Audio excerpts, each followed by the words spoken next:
Matt, do you see anything? On the YouTube. Give me 1 second. Um. mm, mm, mm, mm, mm, mm. Up and coming. Matt, do you see anything? Yep, we're on. Yeah, I see. Now. Okay, cool. All right. So 3, 2, 1. Welcome to BatYard's Finest, bringing the finest of Batman and Superman and more in pop culture. As always, I am Josh, your host, and we have our special SK Illustrations episode, our annual Halloween episode that we do each year. And thank you, SK, for coming back on the show. You know, I don't even know what year we're on for how many times we've done this. I think this might be number 4 or 5. Yeah. Yeah. I know, it's crazy to say that. It doesn't seem like that long, but that's No, yeah. it doesn't. Holy shit. Yeah. Yeah, so Matt, What's up? introduce yourself. Matt and Gotham, what's up? Steven, I still have the it's over here. I see it right behind you. Black Lagoon. Yeah. I just got a new apartment, so I'm just putting everything up. I'm like, I definitely got to put that up. I have the poster next to it. So, yeah. I recently just moved into a new house. Like, they left some doilies up on the window for me. Like, oh, nice. Getting this room that I'm in together now for tonight. Like, I'm on my old couch. Like, I had like a jujitsu dummy like up on the couch. There's just like crap everywhere. I wanted congrats on the new house, by the way. Congrats. That's great. Are you still local to the area? Like, I mean, still, we don't. Okay, cool. Okay. I moved 10 minutes down the road. Oh, gotcha. All right, there you go. So I just wanted. This is kind of like the BSBS segment, but like I wanted to ask you some questions before we kind of get into that. So I noticed you're doing some horror cons pretty recently. You did the New Jersey Horror Con. Can you enlighten us a little bit about that? So that was fun. It's probably my favorite one to do. It happens like they do it multiple times throughout the year, and I try and do it as often as I can. It's a bit of a hike, but I try and treat it as like a little bit of like a working vacation when I go. I gotcha. But it's funny this year. I sat like directly across from Bam Margera. He was like one of the guests. Oh wow, wild man. Yeah, how's he looking nowadays? I know he was kind of like rough. Dude's got energy. Yeah. But not for nothing though. Like he's a pretty cool dude. Like he was just like walking around, checking things out, hanging out with people. Like when he wasn't at his table. Oh, that's cool. Okay. Very cool guy. Did you? So you had an interaction with him? Briefly. Yeah. It's kind of tough when there are guests and actors and whatnot that are there that like I myself might find myself to be a fan of. Mm-hmm. To want to go and like talk to them and stuff. I don't want to take away from my time at my booth, right? And, potentially like miss a potential sale or meeting anybody, like that. But it's funny. I have more encounters with guests and stuff outside of the convention space most times, like just by happenstance. Like last time or like it was two of them ago. I just rode the elevator with Tom Savini. Oh wow, that's cool. Yeah, he was getting practice, like, and I try and play it cool as best I can. Right. Yeah. Inside. That's awesome to have that like interaction with him too. I'm sure like he's a big inspiration on your art. Oh yeah, for sure. Especially with all his makeup effects. The only guest I ever like got starstruck for was Joe Bob Briggs. Oh wow, okay. Yeah, he was there the first time I went, just as someone just going to the convention, and I think after that point, like going to the convention for like that weekend, I was like, you know what, like, because at that point I had really only been doing like a lot of your typical like comic book and like other pop culture conventions, not necessarily like a niche horror convention. I was like, well, I mean, this seems more my speed. So the next one to roll around, I was like, yeah, throw my hat in the ring and do it that way. But yeah, I've met since then. I've met him a few times. I went to his. It's funny. I went to his one man show. How Rednecks Saved Hollywood. Okay. I went to it on what was it? When did this happen? March. Yeah, March 12th, 2020. Literally. Okay. Literally the day before Friday the 13th, when the world essentially shut down. Right. Yeah. Yeah. No. Exactly. It sounds like not that long ago, but in hindsight, like at the same time, like COVID, was like 3 years ago when it started. Yeah, I was thinking actually about that the other day in my car when I was driving to work. That like, yeah, that like I remember being in the moment then and being like just wondering if and when we were going to get out of this, Right.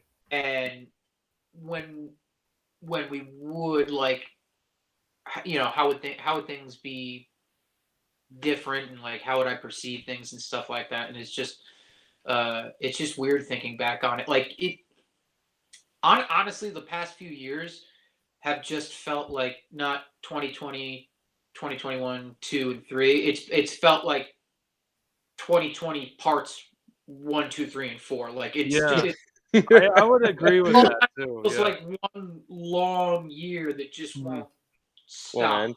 Yeah. Yeah. It did feel like that. Like it kind of like took away a couple years. I'm like, where did those years go? COVID like Yeah. swallowed it up. And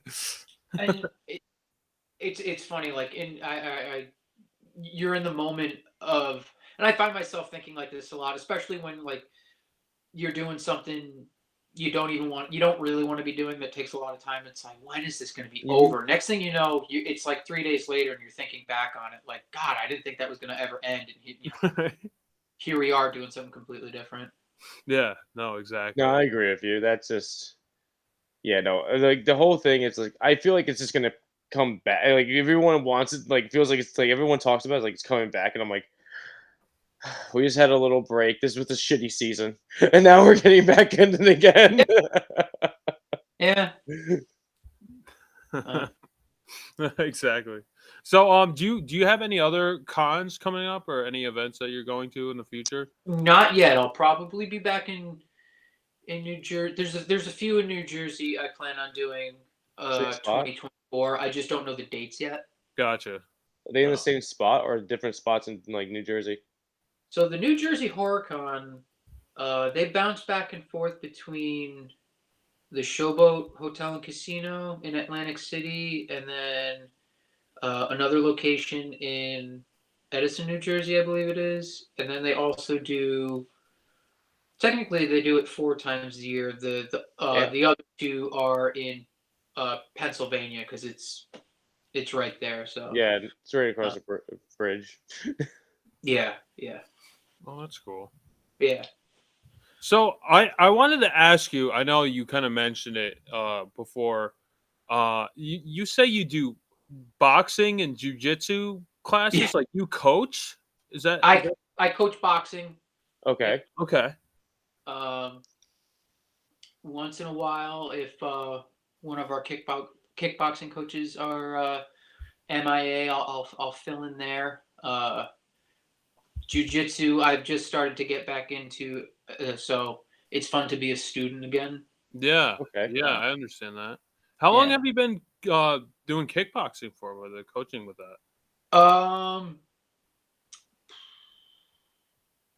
probably for the past 4 or 5 years now. Wow. Okay. Yeah, that's Okay. definitely impressive. That's like jujitsu and boxing. Like that's a world like I'm interested in like diving into. I just haven't had the chance to. So I just wanted to, get your thoughts since you obviously have more knowledge than I do about it. So yeah, that's awesome. You do that. Yeah, it's a good workout. I recently started with one of our other coaches, teaching a 6:15 a.m. class. Oh So wow. yeah, the early bird special. Ooh. But it's been What- having a good turnout. People like to train early in the morning. Yeah, no, exactly. And get your endorphins going, and then you feel like you're Yeah. kind of ready to conquer the day. And Yeah. so, do you do that like multiple times a week, or is that like once a week, or? So I'm usually teaching classes Monday through uh, Wednesday. And a class on Saturday as well. But Fridays is like kind of my day. Fridays and Sundays are kind of my day off. But I'm there on Thursday. Like I was there today as well, teaching a private lesson, and then I usually like to hang around, get my own workout in, and if anybody happens to like wander in and wants some like extra pad work or a little bit of extra coaching, I like to hang around and help out as much as I can. Yeah, no, that's great. That's great that you do that, especially like any fighting sport. It's like like the endurance. Like you really need the endurance to keep going. Oh yeah, yeah. So I wanted to ask you, like, how do you train for like endurance? Do you is it just mostly like you're sparring or like you're shadow boxing, or do you have to do like runs on top of it, or? So yeah, I mean, there's obviously supplemental training you can do, road work, running, lots of running, lots of jumping rope. One of the classes I teach is I actually try and build it around a little bit of physical conditioning and not so much um, the actual like fighting aspect of boxing. So like the first it's an hour long class, and I'd probably say the first 20 minutes to a half hour we're doing body weight exercises, we're doing mobility work, we're doing everything but punching. Mm-hmm. And then the other half of the class, um, I'll have it focus more on drill sparring, so it's very situational. I'll take everybody's got their gear on, but I'll give people certain instructions with like what they can and cannot do. A lot of like offense defense stuff. So one person's mainly working defense while another person's working specific offense and stuff like that. So it's not full on just clobbering each other. It's very skill and technique based. Yeah, getting the movements. There's levels to it. So like I really like to focus on really honing in the basics. Mm-hmm.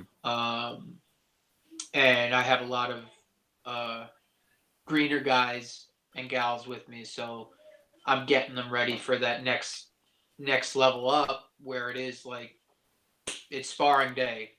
We're putting our gear on and we're going at it. Sometimes you need to, punch and strangle your friends, but I try and get them into the right frame of mind, and I'm also a big advocate for being able to train safely.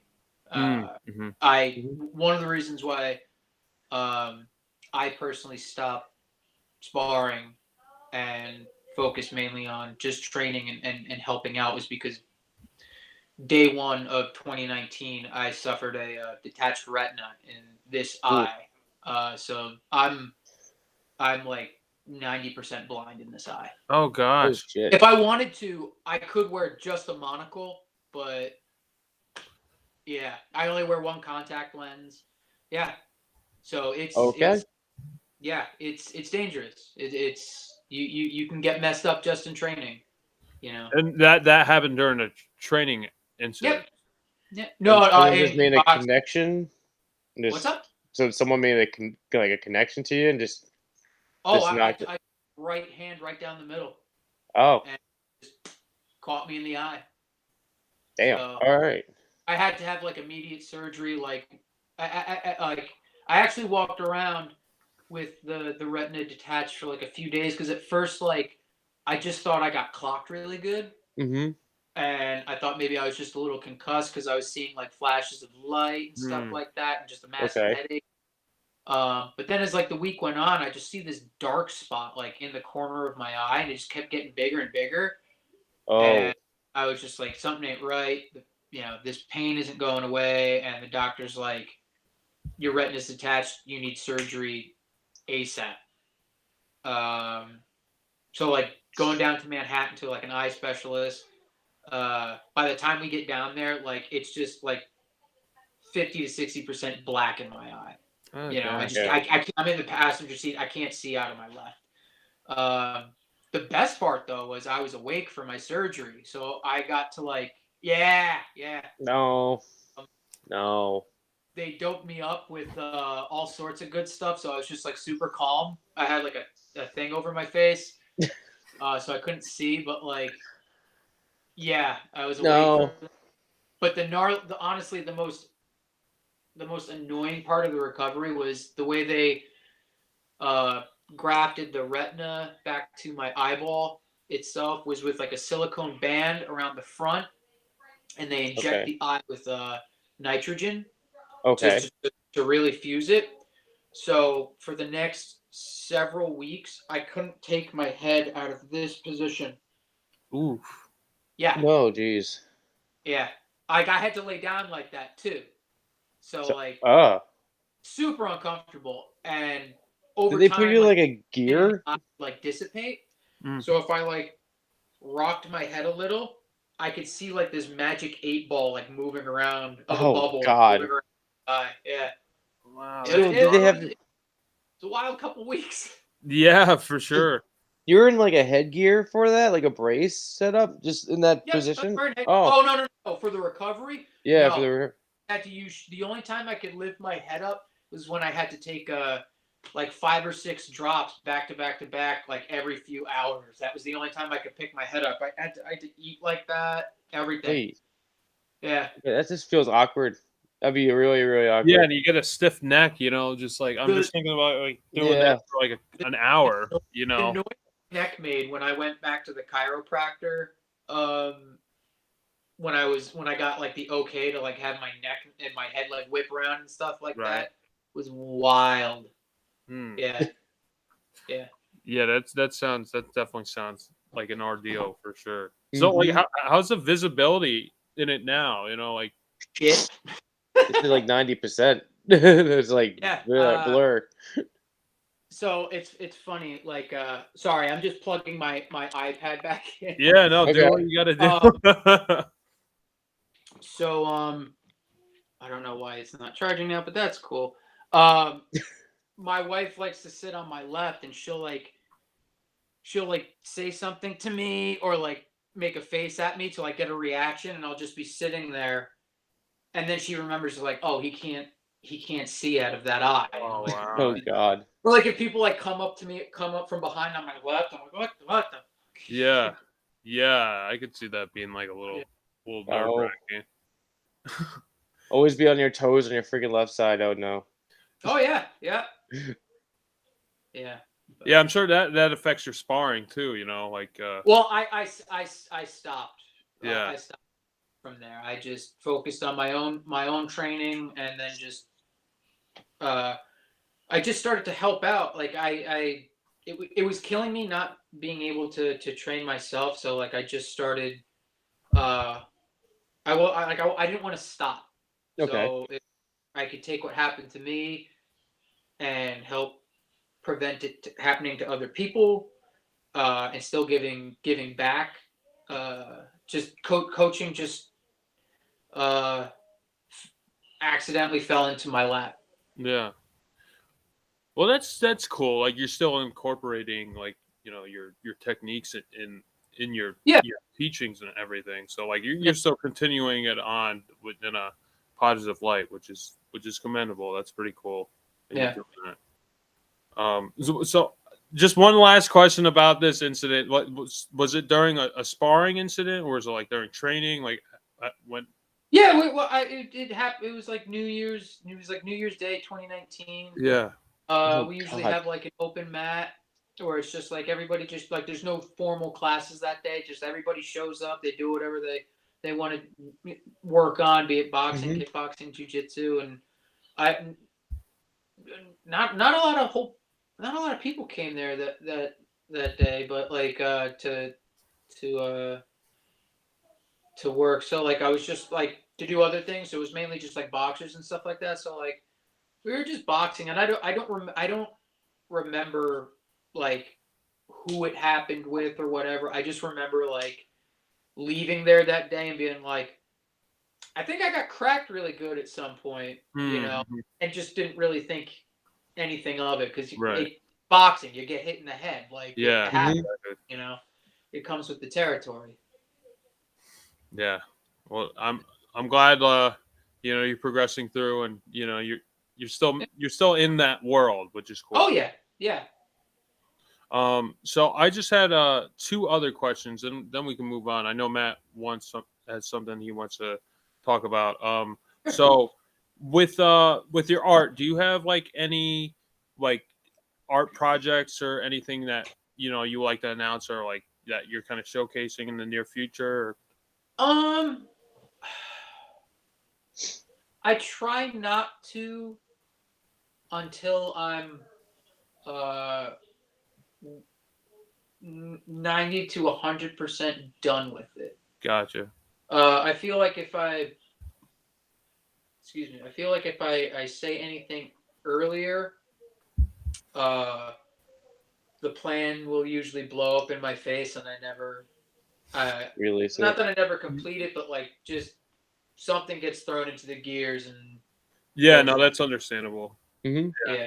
Dude, so was there anything I should say this for the HorrorCon that you were just at? Like, was there anything new that you're showcasing, or anything that? So for the last convention, I actually debuted quite a few new things over this past winter, and I probably say the last year I've been getting into doing more crafts, like making actual like tangible things, as opposed to drawings or paintings or anything like that. Just trying to broaden my horizons. So like I made these tiny little desktop wooden coffins that looked like they were like super aged and covered in moss, and you open them up and I have like a little decaying corpse inside them. I remember those. Yeah, those were cool. Yeah. Dioramas I've been getting into. So I made a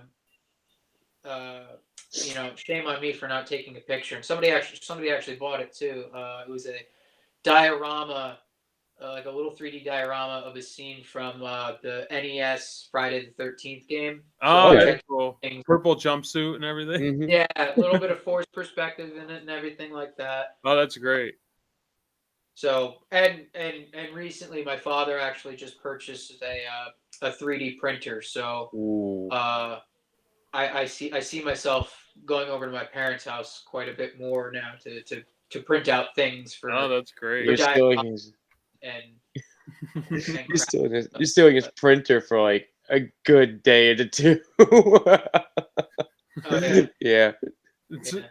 So yeah, no, that's awesome. There's I forgot my question already. I'm like in mid thought. That's all right. Here, actually think about it for 1 second. I need my charger's not charging for some reason. Okay. I'm just gonna make it plugged in. Gotcha. I can if you think about it. All right, Matt, say your BS now. Okay. I'll think about it. Okay, while you're thinking about it, so I recently saw the new Exorcist before it became like nothing in theaters, and then before I even got out of basically spooky season. So it's not bad. To me, it wasn't terrible, but it had little here and there issues. I don't know if Steven's seen it, but I Josh, have have you not seen it? yet. You have not seen it yet? No, I haven't. Oh, okay. It's I've been hearing that it's not very good.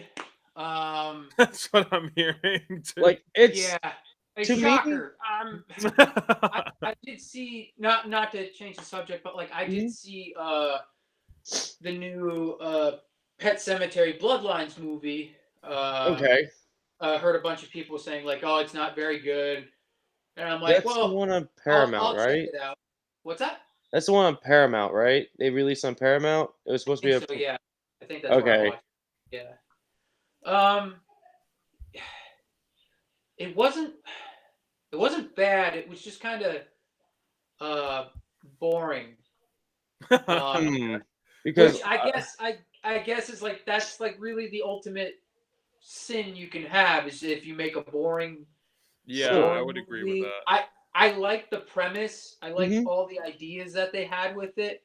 Um, I feel like they just didn't do enough with it, considering like they. And one thing that threw me off at first was like the time frame that they used in it Mhm. was throwing me off because I'm thinking it's a prequel to like the 1989 Pet Cemetery movie that we all know. Mhm. It's a prequel to the 2019 remake. Is So it? Because that was my confusion with it too. 'Cause I kept on yeah, hearing two different things, and I was like, I kind of didn't want them to pick up the one that came out in 2019 because I was kind of iffy with that one, even though they tried going with the book more. But same. I didn't like the whole character swapping they did with like the kid, Yeah, like who they're what the kids, which kid's gonna die, and all that other stuff. It just I need to go back and watch that one again. I don't think I gave that one a fair shake. So I think and not for nothing. I think I actually watched that one like during the pandemic. mhm, So I probably wasn't in the best headspace for anything anyway. I was just cranky the whole time. So got it. but Yeah, the last recent horror movie I seen was the new Evil Dead movie, and that was like months ago. So Okay. like that shows like how up to date I am. Shoot, I still well, need to watch that. I think I already it was like Evil Dead I Rise. went in with low expectations. Mhm. Um, and I ended up actually liking it quite a bit. Yeah, I liked it too. It's obviously its own different feel. It doesn't have Bruce Campbell. But it's not really going for that. Well, isn't the prequel? So like, No, it's like its no? own Oh, universe. Yeah, Um, huh. I don't know what they're trying to do with it anymore. yeah, Okay. I completely understand Bruce Campbell not wanting to do the role anymore because he's getting up there in age and it's a very physical role. oh yeah, Mhm. for sure.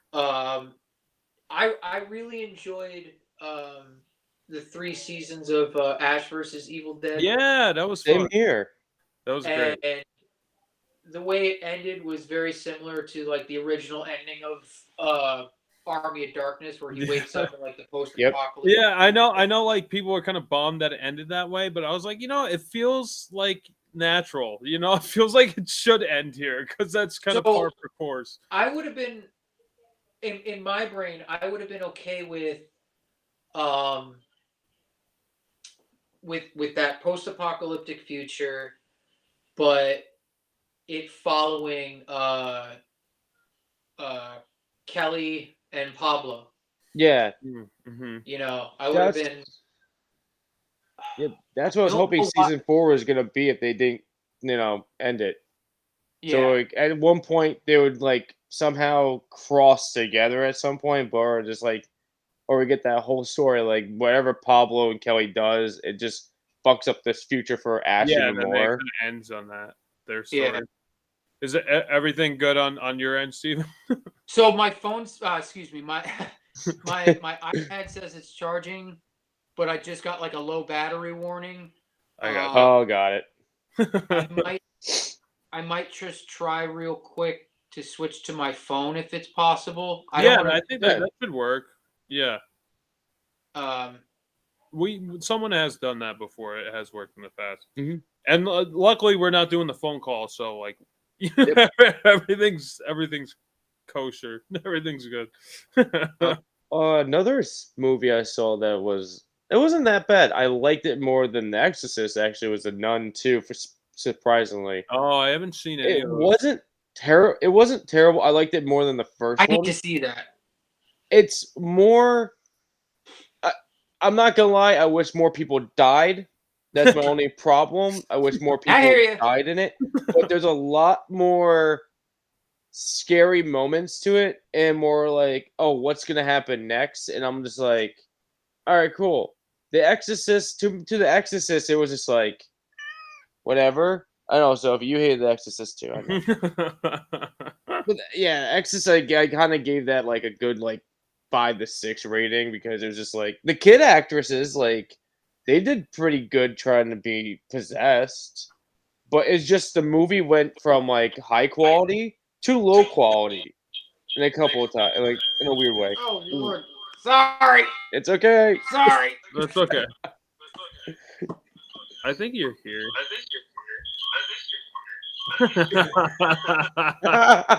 Wait, hold on. Which one? Is it this one? Give me 1 second. I'm so sorry, guys. No worries. No worries. Is it? Is this your phone? Is this the phone one? This is the phone now. Mom. Yeah. Hang on. Okay. God damn. Yeah. No There we worries. go. You're still here. Yay. So I'm you're here. still here. Okay. I'm just gonna really. put you in the middle again. We're gonna fix the aesthetic. Yeah, there you go. Bye.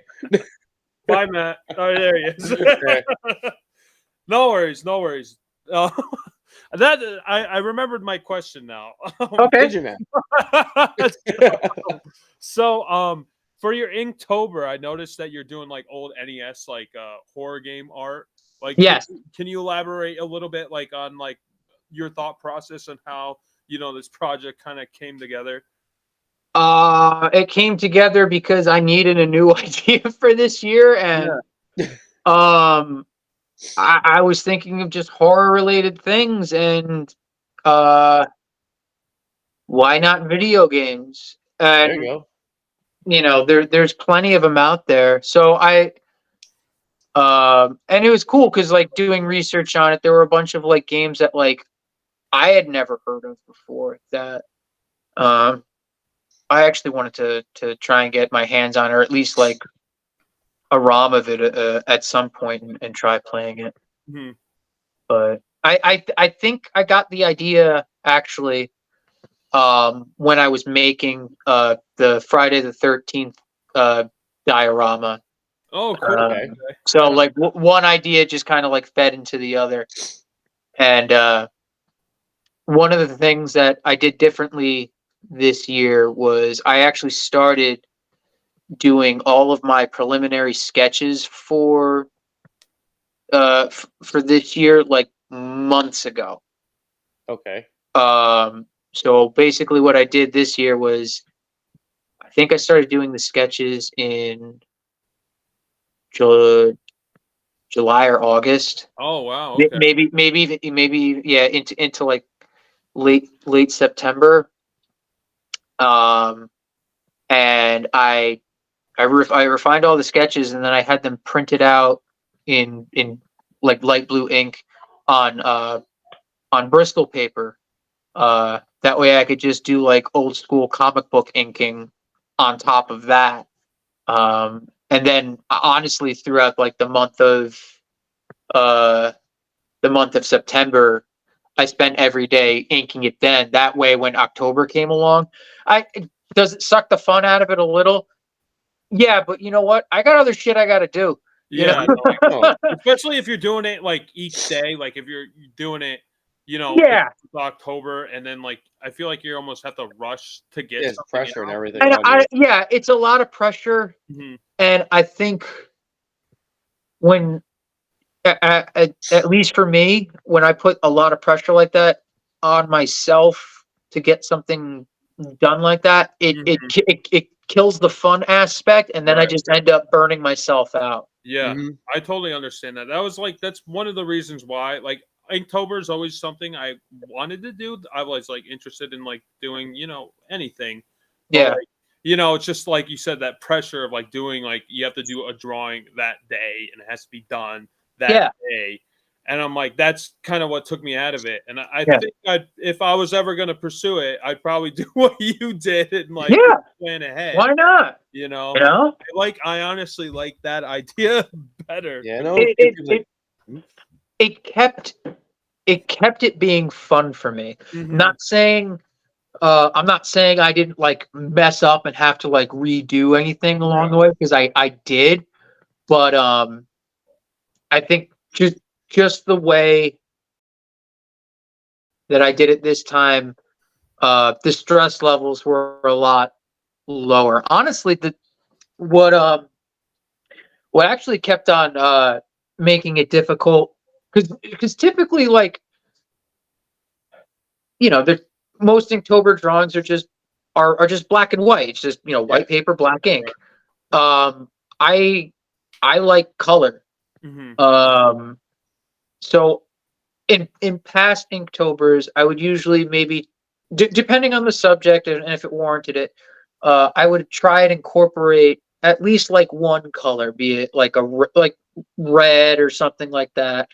Um, but as these, you know, as these drawings came out, especially with uh, the subject being video games, you need color with these things. So I'm like, all right, well, I'm going to goof around with markers this time, which I typically I never work with markers, and it probably kind of shows. Like, I'm still growing as an artist. You should always be kind of growing.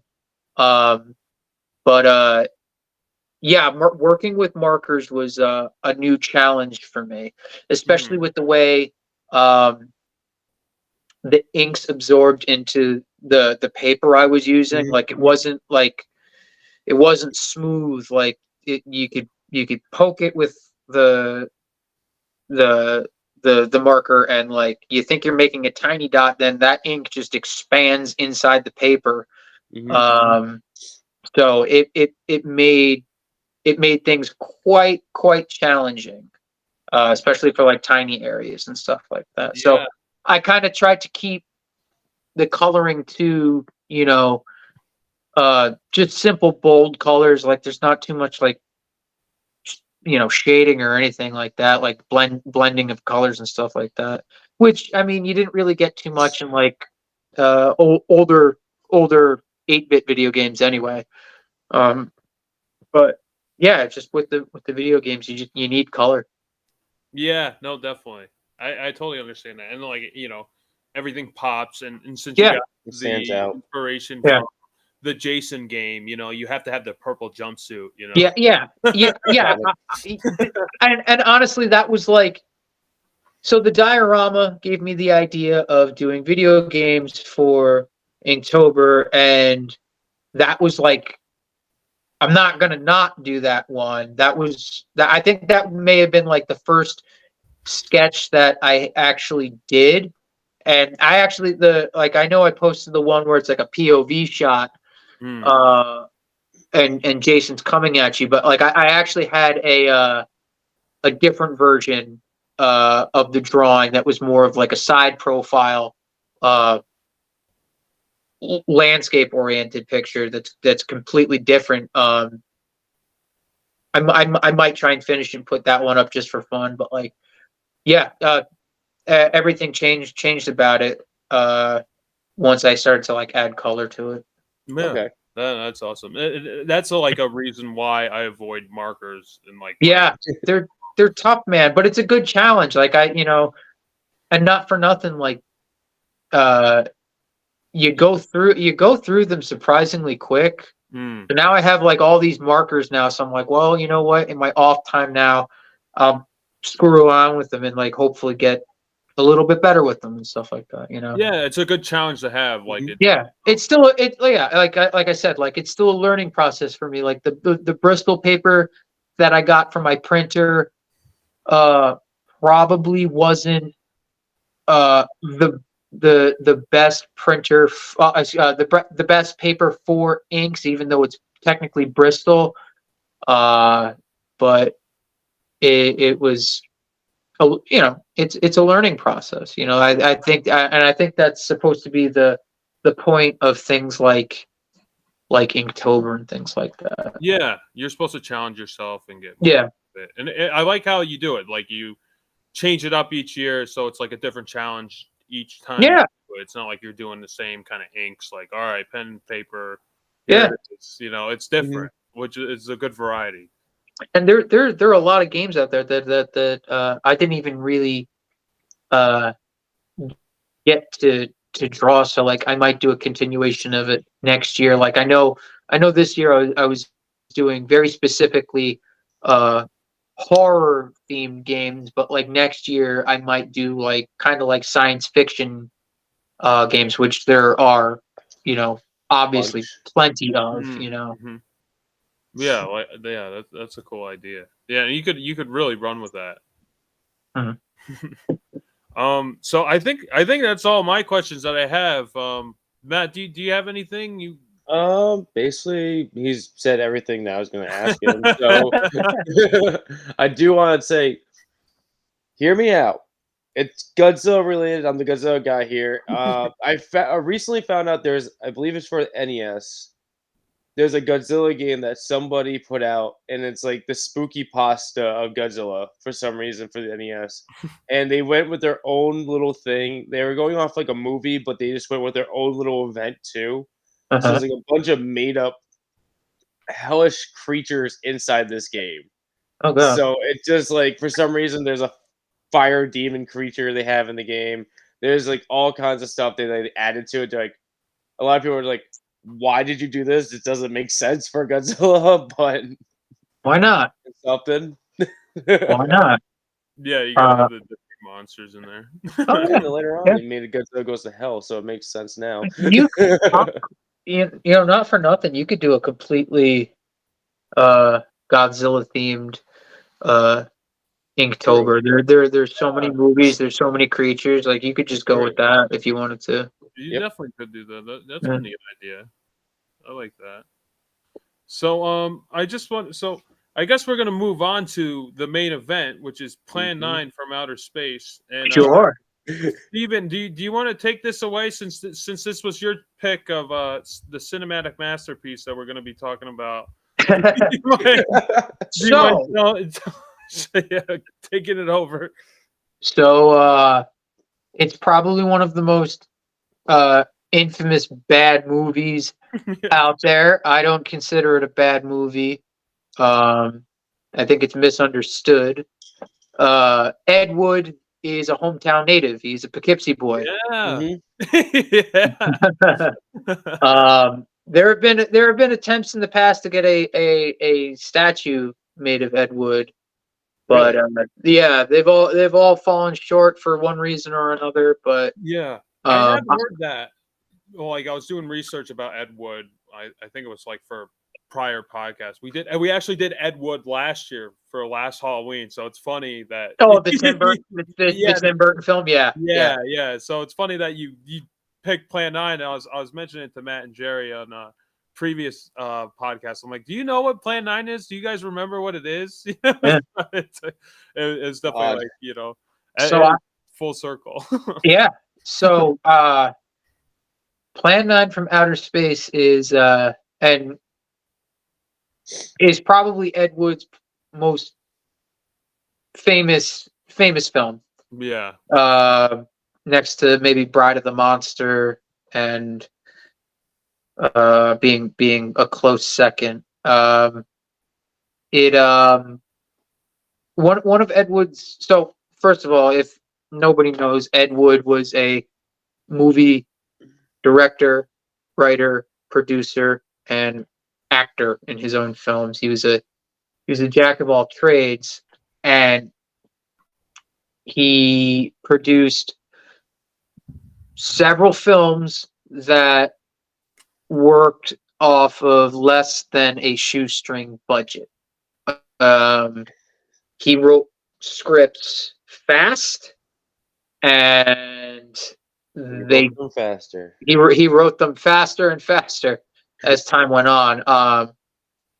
I just honestly, as I prepared for this and I watched documentaries on Ed Wood and did my own research and listened to interviews with people he worked with, I have a sneaking suspicion that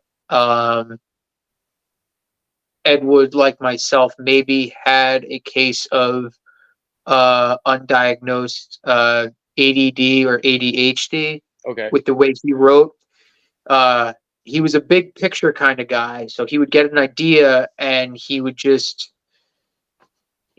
go with it and end up forgetting a lot of the smaller details in things that would, like the small connective tissue and things that would make things actually function. Yep. Right.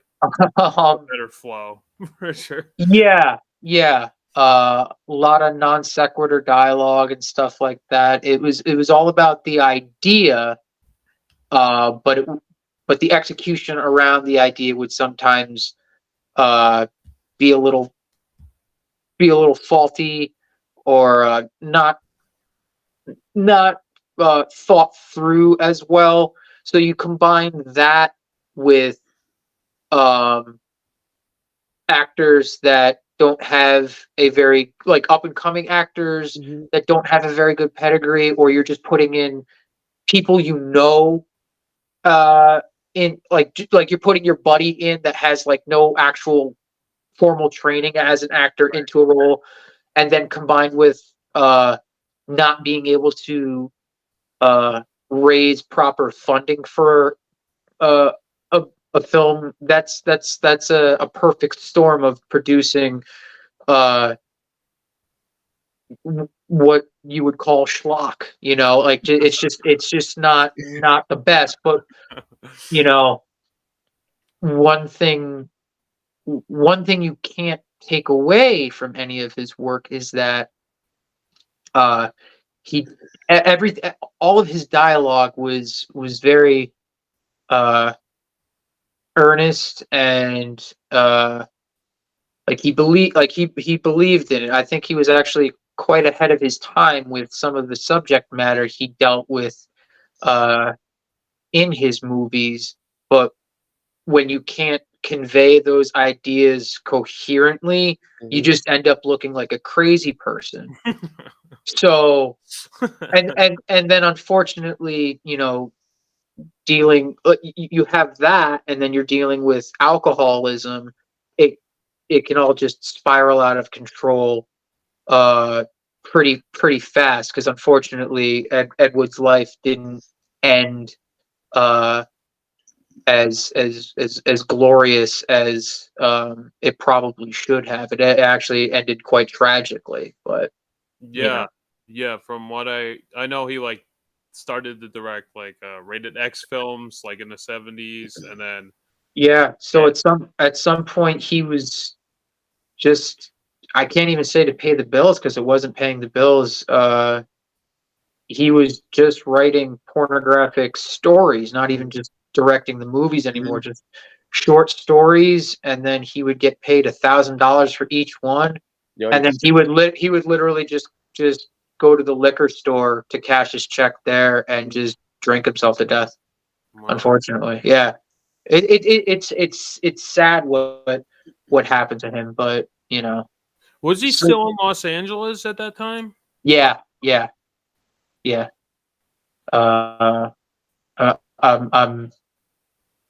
apartment that he died in, the location is right on the tip of my tongue. I can't remember it right now. But yeah, he moved out to California after he came home from the war, and set his sights on Hollywood. But yeah, that's a very brief overview of who Ed Wood was as a director.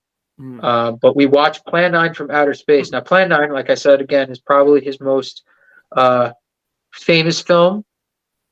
It was made in 57 and released in 59 for a short run in theaters, and then from there on out, it would pop up on TV from late night horror shows from across the country. It's been on Monster Vision. It's been on Mystery Science Theater 3000.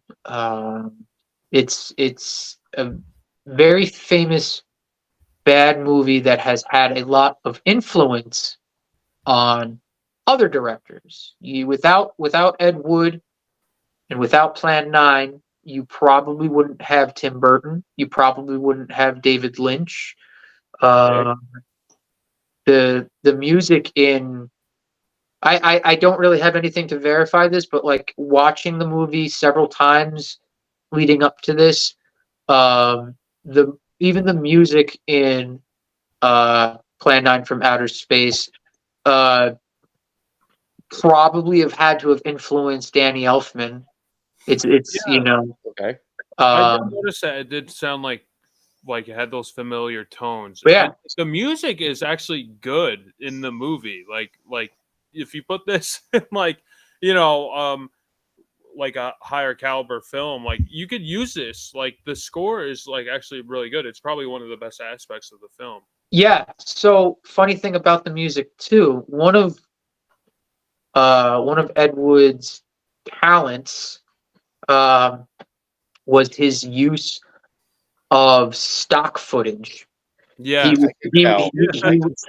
he would just purchase stock footage, and he could write a movie around the stock footage to use it. He did the same thing with music. So the music in Plan 9 wasn't written by a specific composer or anybody. He purchased just random bits of stock music and used it in. That's interesting. Okay, I didn't know that. Yeah. I didn't know that part. I knew the stock footage. I didn't know he did it with music as well. Wow. I was gonna say you can see the stock footage when they're shooting off missiles. That's constant. Right. Yep. Yeah, the airplanes and the aircraft. Yep. But then he would obviously shoot on location. There's shots of like the NBC building out in Hollywood. He would film without permits. It was quick.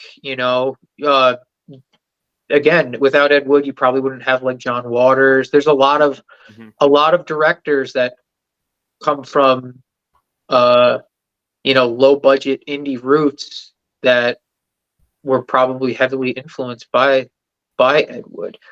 And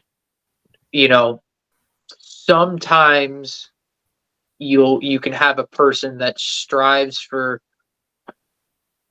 greatness, and I think Ed Wood was certainly trying, and obviously kind of falls short in a lot of aspects, but without him knowing it, he became I don't like to use the term stepping stone, but I will in this sense, or like he became the example of what you can do as a filmmaker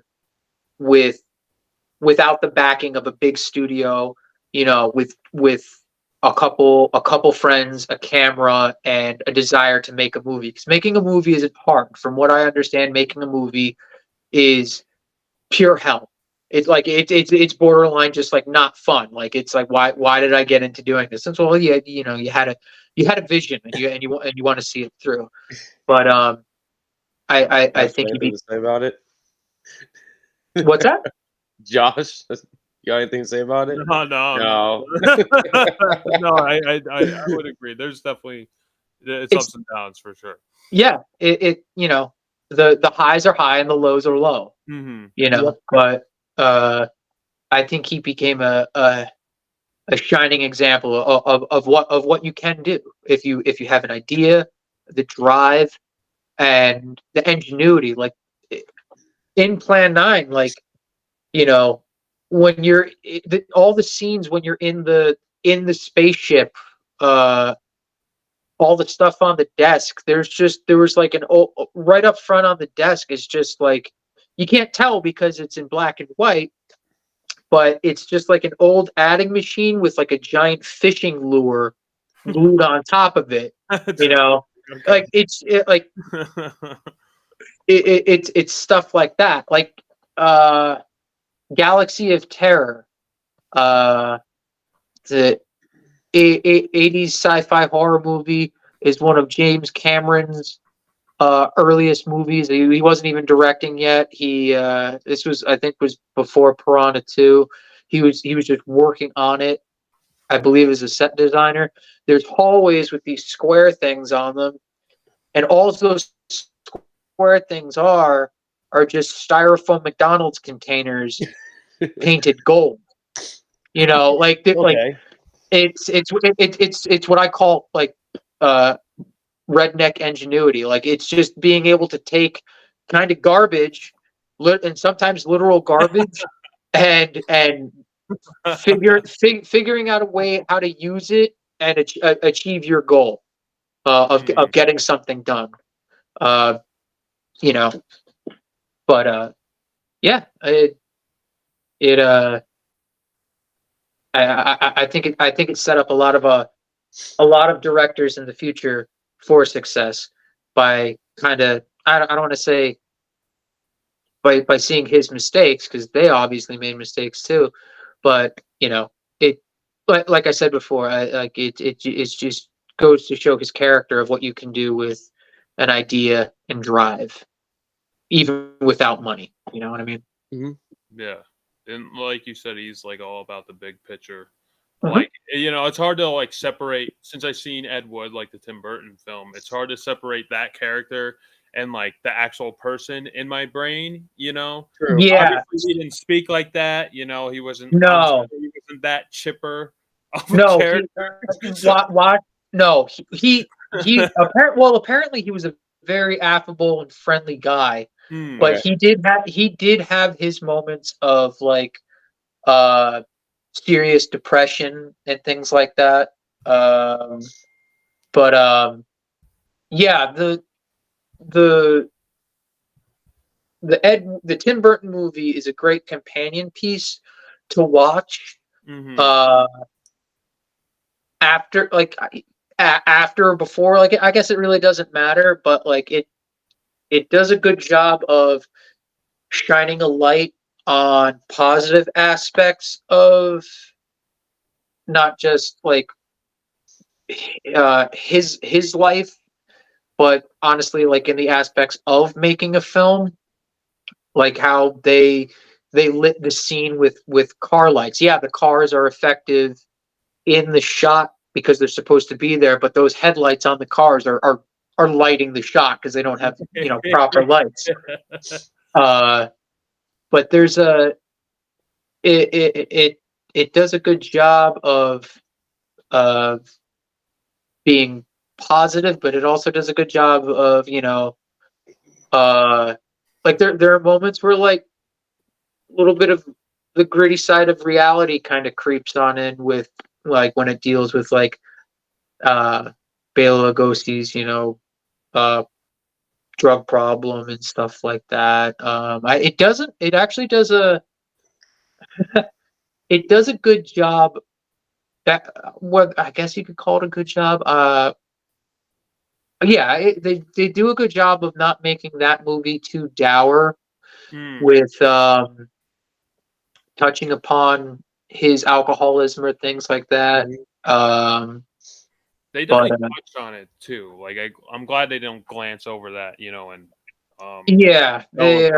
addiction and everything. And it feels like Wizard of Oz. He's like getting the gang all together. Yep. And then like those hits of reality do like poke in. You're like, oh, Yeah. it's not all fun and games. There is like No.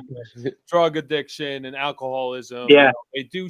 He does showcase that. Honestly, that's probably my favorite Tim Burton film. Like, Yeah, it's up there for sure. yeah. I would probably say it's my favorite Tim Burton movie. Yeah. Next, I think Beetlejuice is next, but I think it's Ed Wood Yeah. first. Okay. Yeah. Like I said, you could definitely see the influence that Ed Wood had on Tim Burton, and him wanting to kind of give back to that. But you could also see the Tim Burton. You could definitely see it in the scene where they go through like the haunted house ride. There's definitely things in there that Looks like have Beetlejuice. that have that very specific Tim Burton flair to it. Yeah. For sure. So, Matt, I wanted to ask you, since you've seen Ed Wood and now you've seen Plan 9, you've seen the actual film. Yeah, I was watching it and I was like, oh, when Billy goes, like, he shows up and everything, and I'm like, oh, that is the scene from the movie. Yeah. And he comes out, and I'm like, okay. I'm like just picturing both scenes side by side in my own head. And I'm like, they're pretty good doing this. Yeah. Yeah. It was, They I think I know we're supposed to be talking about Plan 9, but I think one of the things that Ed Wood did really, really well was they took extremely measured steps in the casting of all the people that are in Ed Wood's films, from Dolores Fuller being played by Sarah Jessica Parker, Martin Landau playing Lugosi. Like, Yeah. they did a really good job with the casting of that movie. Really good job. Yeah, I definitely agree. That's So like, yeah, but to your point, Matt, is like when you go back and like you watch Plan 9 for real, they did such a good job that like it almost seems off. It's like this Criswell guy looks a lot like Jeffrey Jones. Why isn't this guy Jeffrey Jones? And you realize like, it's the other way around. Yeah, exactly. It's good to it's easy to cross it that way, because I've seen Ed Wood before I've seen Plan 9, and it made me interested in seeing his actual films and Yeah. I think I watched this once before with my brother. And that was the only time. Like, if I was going to recommend Plan 9 to anyone, I would recommend like watching it with a group, having like a group of friends or, whoever you're going to watch it with. It's like it's like watching The Room. Yes. Or it's a movie like that. Like, so yeah, in Plan 9, all of the shots with Bela Lugosi, they weren't even meant for that movie. They were meant for a different movie.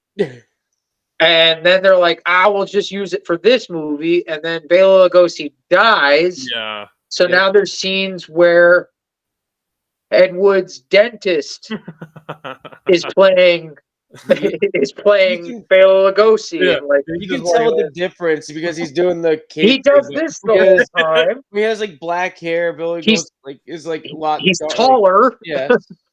And then there's one scene where you see him from behind approaching everybody, and his cape falls off, and he catches it at the last minute and pulls it back, and they keep that in the movie. Like, yeah, that's what I'm curious about, because like in the Tim Burton film, I know we're gonna keep bouncing back and forth. Oh yeah, you can't. You can't not.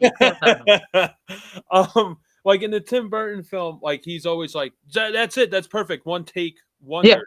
Don't you want a second shot for protection? What didn't protect? It was perfect. Yeah, exactly. That's what I'm curious about. Like, did he only do one takes in like the actual filmmaking? Was it because of the budget? Like, he didn't have enough money for the film. So go. Yeah. It was a lot of run and gun film, filming without permits. There's a scene in Plan 9 where It's early on. It's a bunch of the police and the detectives coming out of the police station and getting into a car and going. I have like a sneaking suspicion. Again, I'm just speculating. I'm like I actually just thought of it the other day, rewatching it again, that they filmed that coming out of the police station. The only reason they were at the police station is because they were paying a fine for filming without a permit.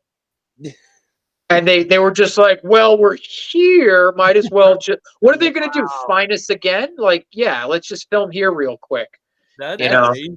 I'm not gonna lie, I had the same feeling but different like thing. Like I was assuming they were filming something else, and then like they're like, this is happening. Turn. Get the camera. go, Get the camera. go. Get the camera. Yeah. Yeah. Because it just feels so sporadic and everything. I was like, okay, fuck it. They got the Yeah. shot. They got the shot. Yeah. Yeah. Yeah. This being considered like the worst, it has the title like the worst film ever made. It obviously isn't the worst film ever made. It's pretty on par with other B movies of the time of 1950. There are far worse films before it and then after it. Oh, for sure. The 50s was like a decade of science fiction and horror, like golden age schlock, like from the Giant Claw, from Hell It Came. Wasn't there one with giant ants?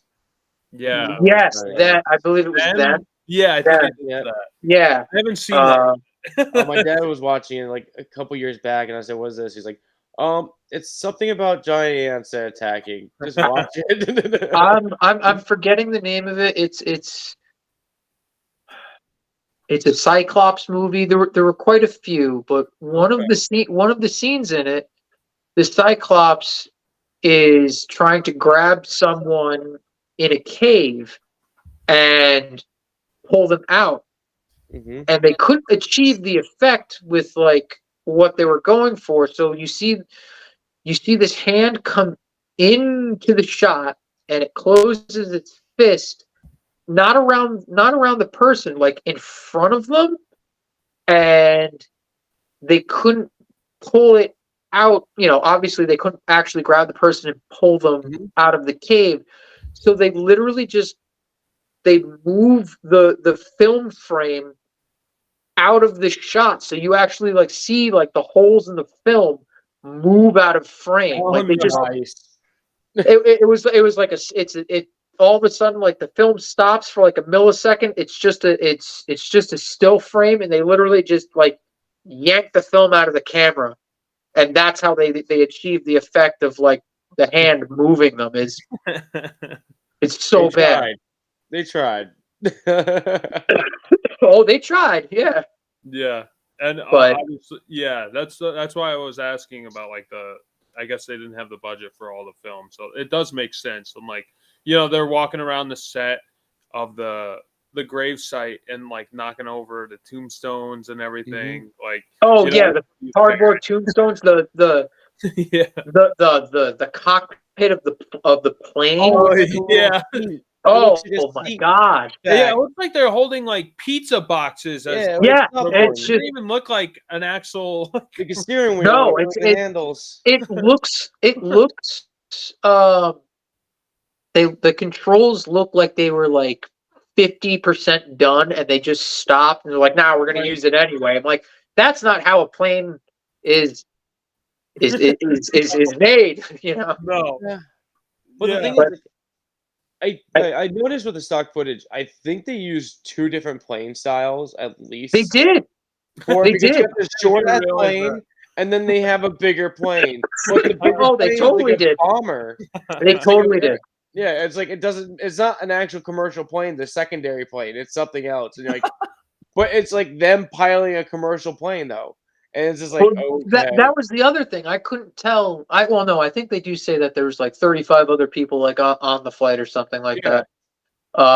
because at first, like, I couldn't because of the footage that they use, I couldn't tell if they were a commercial plane or like a military aircraft, because they show like a bunch of different kinds of planes. Yeah, so like in like the beginning, like it's a commercial because like the way they even have a stewardess, like she comes out and talks to them and everything. So like you get the gist is commercial, and Yeah. then the second time they're on the plane, and it's just like a bomber style plane. You're like, Yeah, it looked like a B-52 or yeah, something like that. It was- what? Okay, whatever.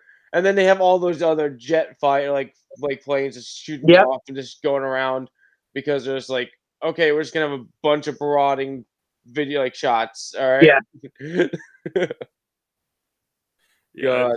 it's definitely sporadic for sure. Like, And they said cigar shaped spaceships. oh yeah, And I'm like, all So- I've been seeing was the standard spaceship. So that's another weird thing. They're like, it was like shaped like cigar, and then like most people think that they were like pie tins, but I guess at the time that there were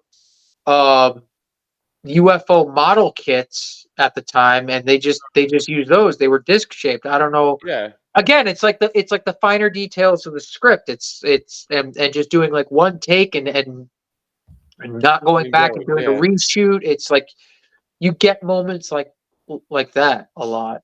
yeah. You know? And the effects are definitely charming. Like, obviously they're like not great. I mean, yeah, but they're but it's not bad either. You know, especially like for 1950s. You know, and there are effective shots in that movie. Like for what it's worth, like there's that one shot where you see like the aliens like mothership. It's just like a still matte painting or whatever, and then they do a good job of making it look like the UFOs are coming in and out of it. right. At some What I point. was going to mention was like deserved the most praise. I thought that was like the most effective out of all the special. There are a few shots in the cemetery scenes that I like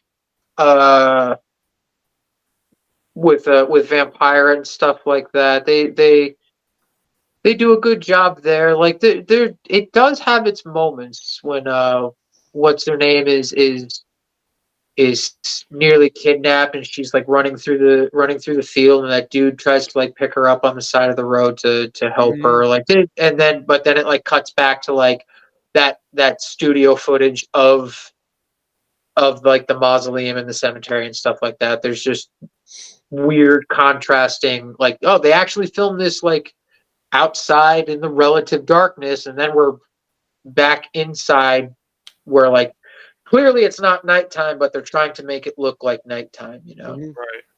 Oh, yeah, God. Just, exactly. Weird contrast. I thought the set is actually pretty effective. Obviously, it's like pretty fake, you know, for the cemetery set. But I'm like, if I had this like set, I would like run with it. I would love to have this set in like a film, you know. So it's funny, like people would look at that. Like it. So with that cemetery, it's just like a few of those headstones were just like nailed down a little bit more, made a little bit more sturdy. Nobody would say a thing. No. But like it's funny, you know, if someone were to make a Plan 9 remake now, no, but like a Plan 9-esque type movie today, something on a low budget like that, black and white, and they pawned it off as like high art, there are stupid people out there that would eat it up and think it's something like super like it's great, esoteric, and just like super arty, and it's just like, no, dude, it's like a bad backyard film. You know, it's like watching a desperate weirdo make a Star Wars fan film out in his backyard. It's God. Yeah, you know, I'm guilty of that. We all are. I did them. I had a VHS camcorder as a kid. You know, making goofy movies, goofy stop motion animation things, and like that. Like they're not they're not good.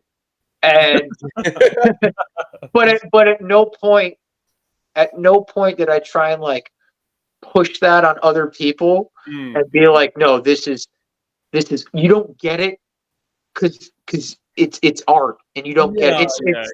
It's like self-aware. It's like Steely Dan. Either you get it or you don't. You know, those people. You just don't get it, man. All right, I don't get it. Whatever. God, you guys bring up the mausoleum spot. It makes me laugh when they're like, the wife dies, so they just put her in the ground. And then when the old man dies, he gets a mausoleum.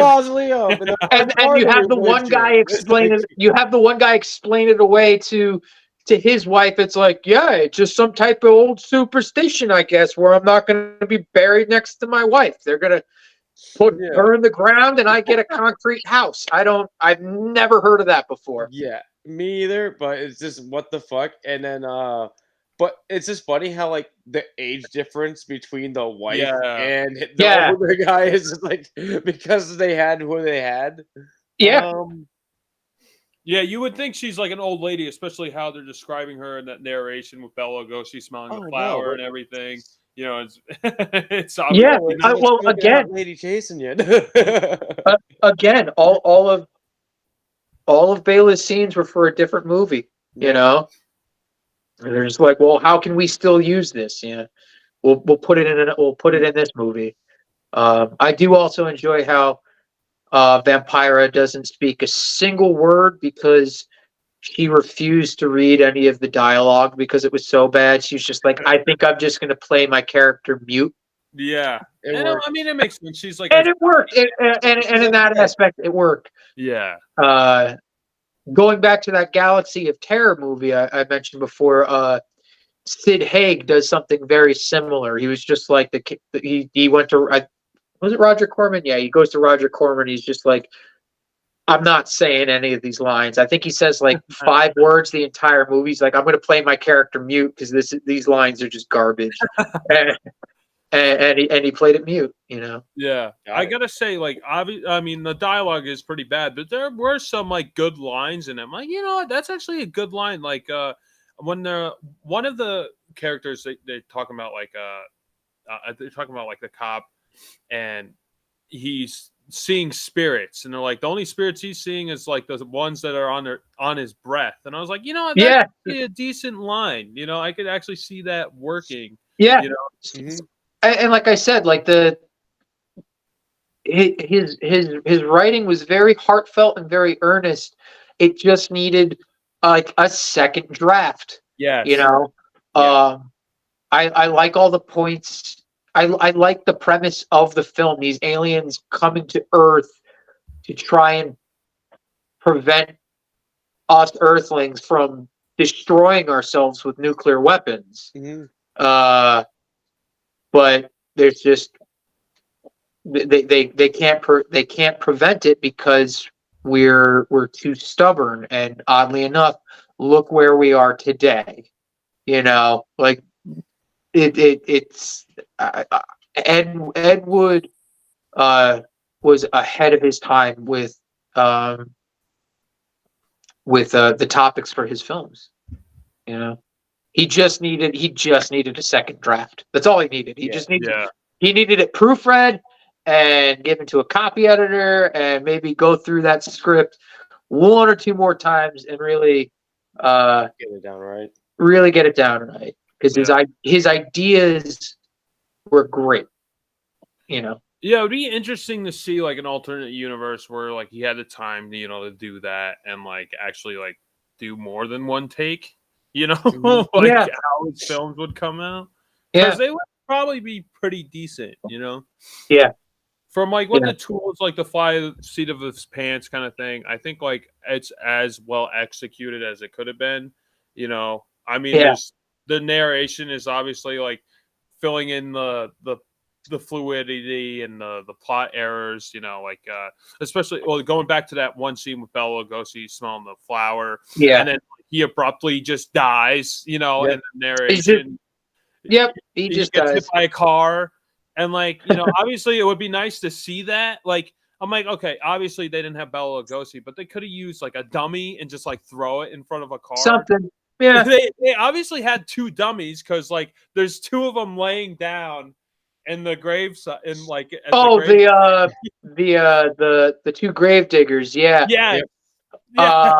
Yeah. One of them was actually was it Edward J. Reynolds? He was actually the one that financed the movie.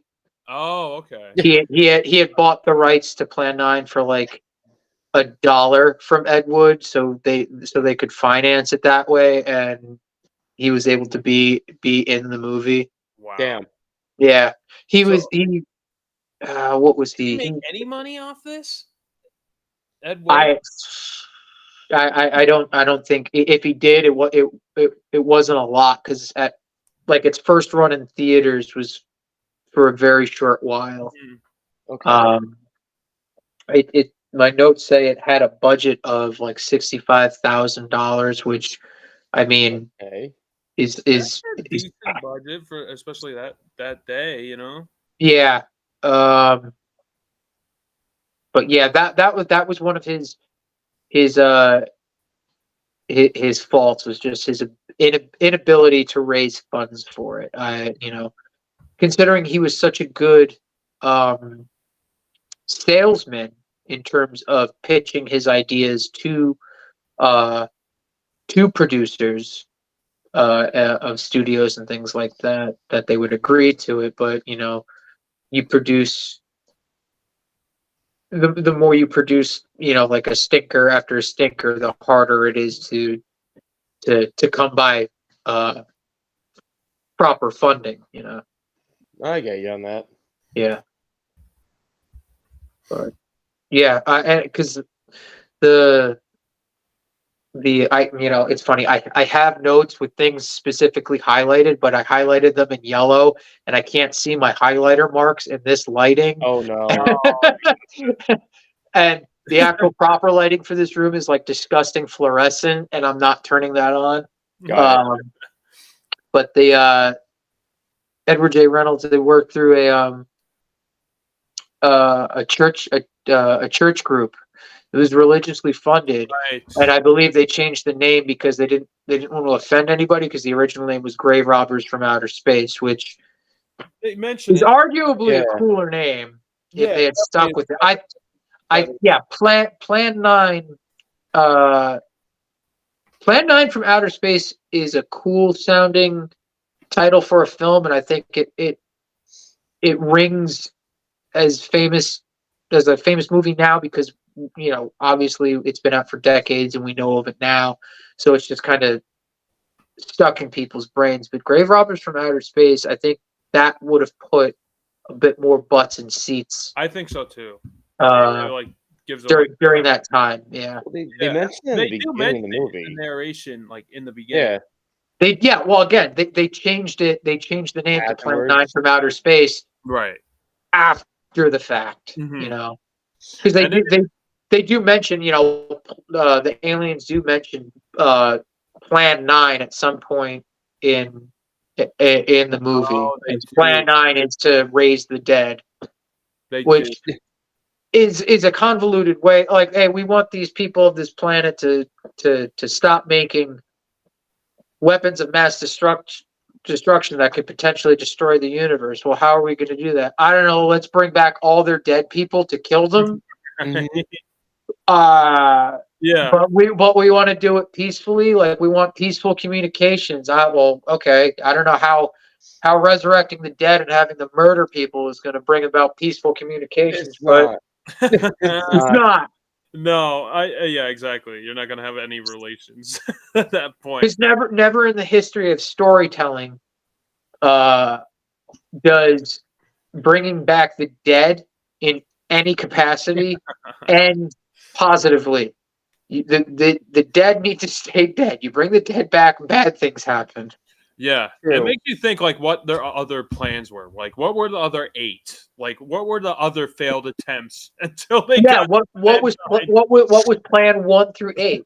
Talking first is talking. They're really bad at their job. Technically, they are really bad at the job, because you do have the one scene where they call in Vampira and Tor Johnson, and the one alien, Eros, is like, use your electro gun to guide them over, and she's like, I can't, it's jammed. And she's like, turn it off. Like, yeah, they couldn't even get that, like, they couldn't even get their own plan right. So they even said, like, in the script, like, it was like, throw on the ground, it was turn off. Like, yeah, what? Why wouldn't I just throw it on the ground to begin with? You know, I gotta say the looks of Vampira and Tor Johnson, like in this movie, like is iconic. Like it's iconic. Oh yeah, And the shot going back to effective shots. That shot of Tor Johnson, his character coming out of the grave and underlit like that is like such a good shot. Yeah, it really is. The only part is like when he's struggling to get out, you know? Yeah, there's a moment where he's like, oh boy, you know. But like, yeah, his looks and like obviously he has like some context lenses. Yeah, and he looks really good. Like they both look really good. They're really. He looks like a proper zombie. Yeah, yeah. Like, and that's before Night of the Living Dead zombies. You know, that's true. Yeah, and if they put them in like another film, like it would really work. You know, like obviously, like it's probably one of the best aspects of this movie. But like, you know, if it was like a higher caliber film or like had a more moderate budget, like I could see this being on par with, you know, the classic Universal monster movie. Like, oh yeah, yeah. Just like I think it's got enough notoriety now and enough of a cult following that it's and it's specifically this one and to an extent Bride of the Monster, that both of those movies have kind of shed the notoriety of being a quote unquote bad movie. They're just products of their time, and I think, you know, it's a shame he didn't live long enough to see the cult status that his movies would achieve, you know. Yeah, it would have been nice for him to be alive, like when Tim Burton's film came out. Like you know, just knowing that he was only like 53 or 54 when he passed away. Like he was not old. He was not old at all.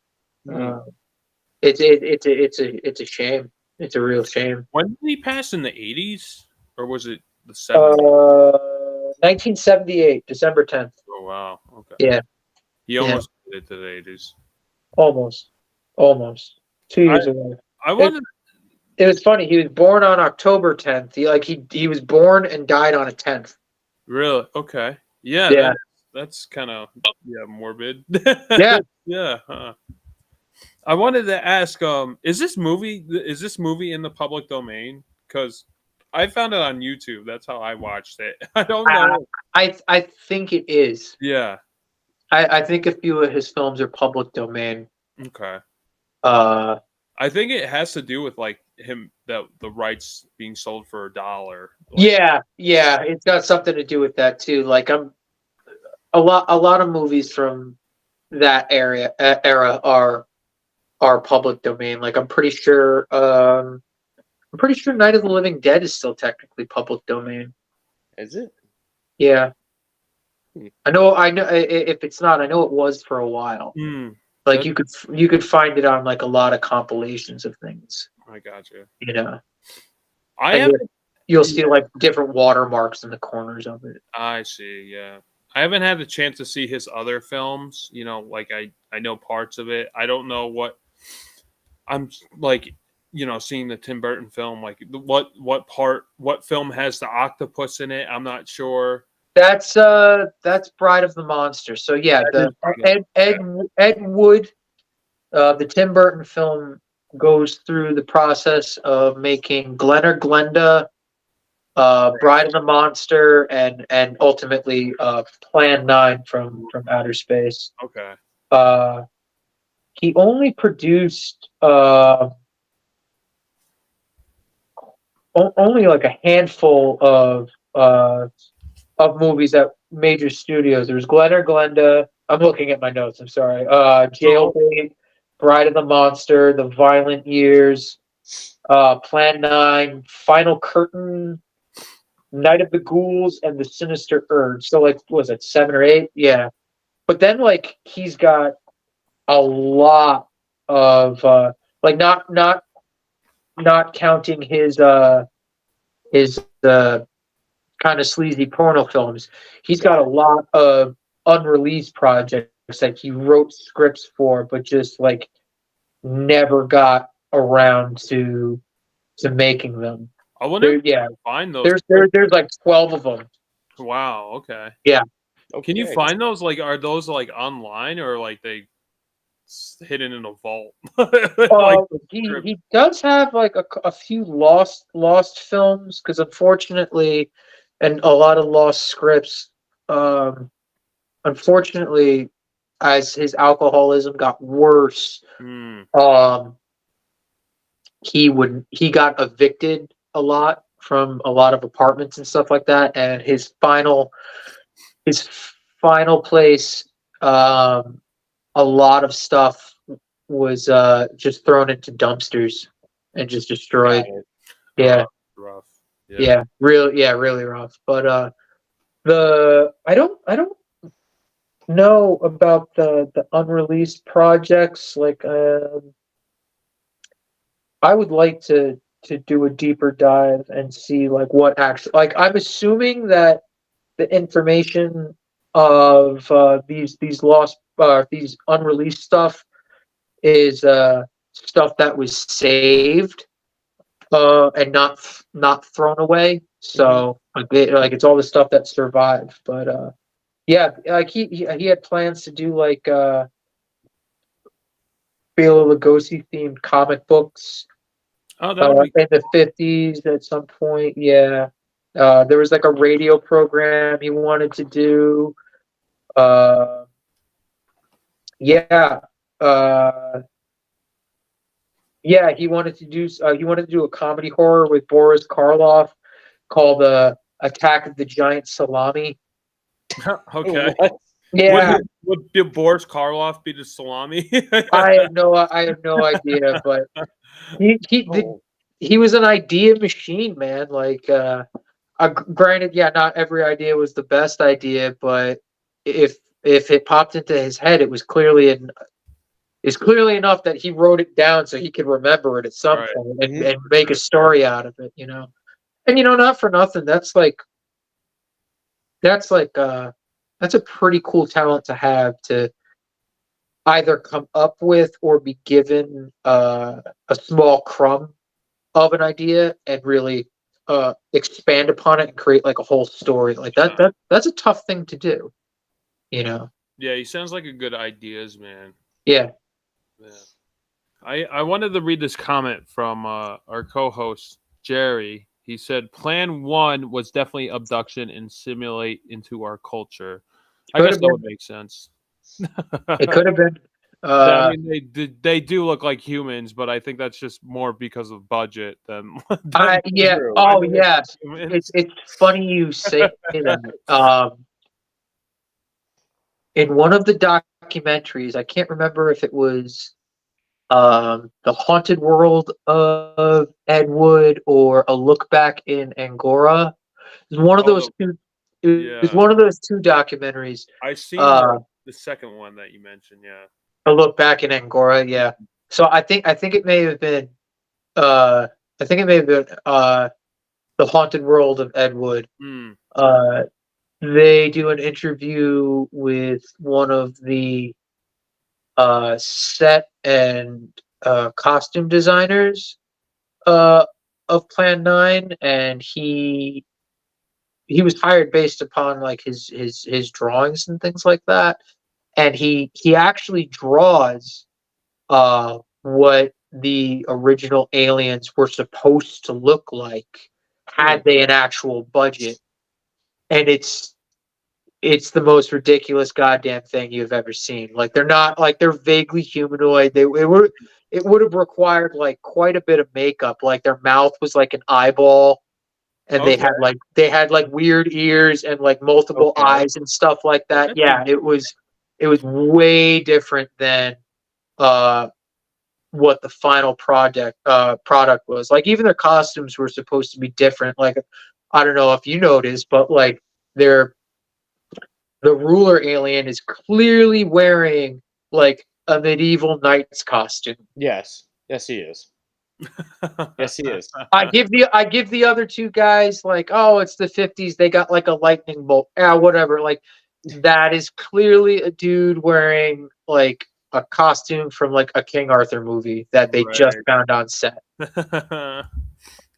True. But yeah. But it's iconic at this point. Yeah, for sure. I just have a couple questions about Ed Wood. So in the movie, in the Ed Wood movie directed by Tim Burton, he mentions that he's seen Bela Lugosi live playing Dracula in a play. Yep. And I was like, in Poughkeepsie, that's what he mentioned. And I was like thinking, like, okay, where would that be? Would it be the Bardavon? It would have been the Bardavon, yeah. Yeah. And then I was looking into it and I was trying to see if like Bela Lugosi actually did a show there live. I didn't find any evidence that actually occurred. I didn't know if you had any information about that. No, not off the top of my head. I wouldn't rule it out, honestly.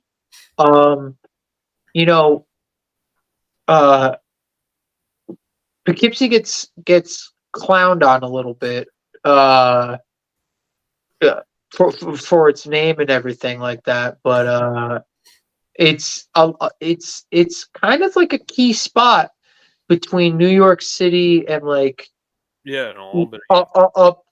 upstate New York and stuff like that. Like it's a lot. Like if you're coming from the south and you're trying to hit like major spots on the East Coast going north, like you have to go through Poughkeepsie. Yeah.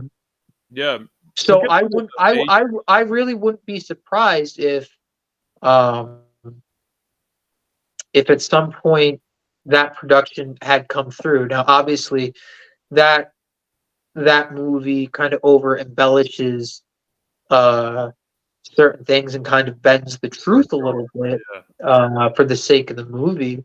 But I wouldn't rule it out. I probably should have looked into that a bit more myself, but it was an old opera house. It still functions. So yeah, for sure. I know they're playing Nosferatu Saturday for free with like a live organ. I did want to go, but I don't. Yeah, it was last year. I saw not at the Bardavon. I saw it in Hudson.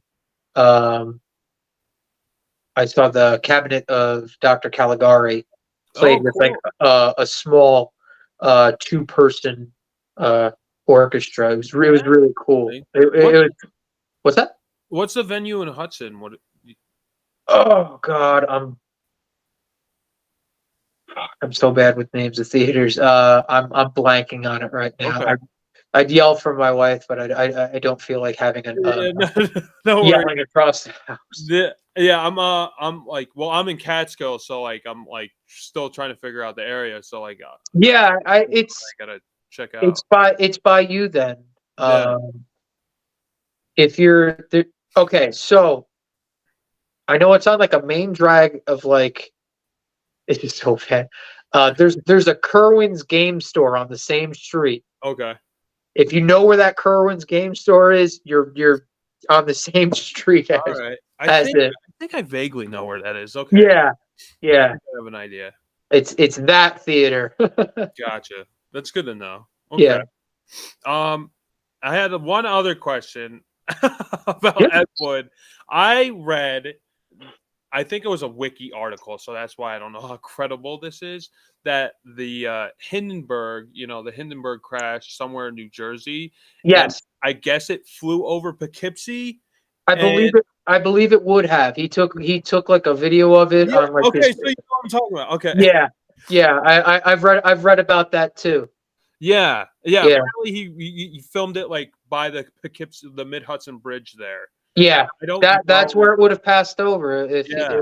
if it flew through here. So yeah. Yeah, I find that very fascinating. Like, I would love to know where that footage is. I'm sure it's gone. Oh my God, at this yeah. point, just seeing any other footage of the Hindenburg, I was literally just about to say, like, it's strange to not see footage of the Hindenburg when it's not on fire and crashed into the ground. Like, that's the only footage I've ever seen of it. I've never seen it prior to it bursting into flames. Right. And especially like seeing it over our hometown, like in Poughkeepsie, like seeing that footage of it flying. Yeah, yeah. It'd be amazing to see, like the historical document, not alone the hotel flair and like the tie into Ed Wood, just like as a historical, event, just to see it, somewhere else would be great.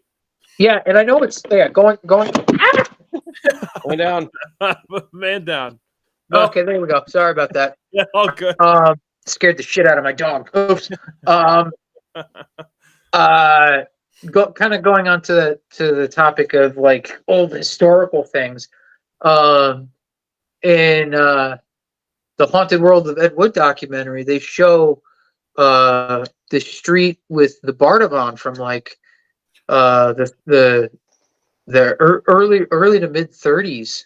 On there, and how it's wild to see things like that. It's not something I think about all the time. What's that? So Old Market Street? I believe that's what Bardavon is.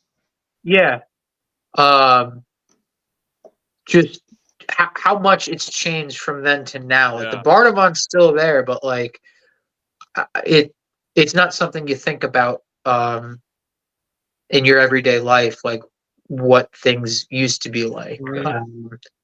Yeah, even like the past 20 years, it changed drastically over there. Yeah. I remember it used to be like a big, like one of the streets was basically like a big walkway, and then they made it into a street. Yes.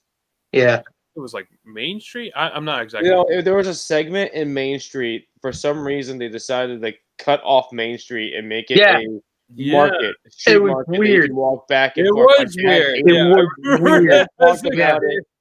And like now, what's happening now, my dad's seeing things like this is what they were trying to do, but they're executing it a little bit more better instead of what they were doing in the past. So he's kind of like, it's kind of neat seeing somebody that's seen failures of stuff that happened in the past and then seeing the newer stuff, and he's like critiquing, like, it's kind of working out a little bit better than it was. So like, kind of like how a director would have watched an Ed Wood film and then so like, gone on to make their own film and not make those mistakes. Like there's like the parts in Poughkeepsie where we have the rich, like the more larger houses. My dad's like, that's where the rich people were. This is where we were, and that's where the rich people were. But now you see those houses now, and you're like, they're now apartments. They're being rented out to like 5 to 6 people because how big they were, and like some of them are. He's like, that was a nice house when I was a kid. Now it looks like hell because no one gave the upkeep. Yeah, it's weird. Like seeing like having his perspective tell me like what like Poughkeepsie like that yeah. So the house I moved into was built in 1940, like on the dot 1940, and it's got relatively like modern, up to date interior, like paint and stuff like that. It still has like all the original like crystal knob doors, but down by God. They suck. They fucking suck. They suck. Change them out. They're really nice to look at, but they're horrible. At least they're not the shitty brass ones, like the ones you can. Those are pretty bad. Yeah. But down by the front door, the previous residents asked us if we wanted to keep it, and we said yes. But there's a framed piece of the original wallpaper from 1940 up on the wall, and it's really interesting to see what the walls and the house may have looked like, during that time. That's interesting. So it's one piece, like in a frame. It's just like just a chunk of wallpaper that was ripped off and put in a shadow box frame, and that was the style of wallpaper like for 1940. It's just interesting, you know. Is there any particular design on it or anything of note? I think it's like little farmhouses. Oh, that's It's cool. it's like nothing. It's nothing intricate and you know, and ornate like you would see like in an old house, or with like that typical wallpaper you would see. It's just like, yeah, like little farmhouses and little wagons.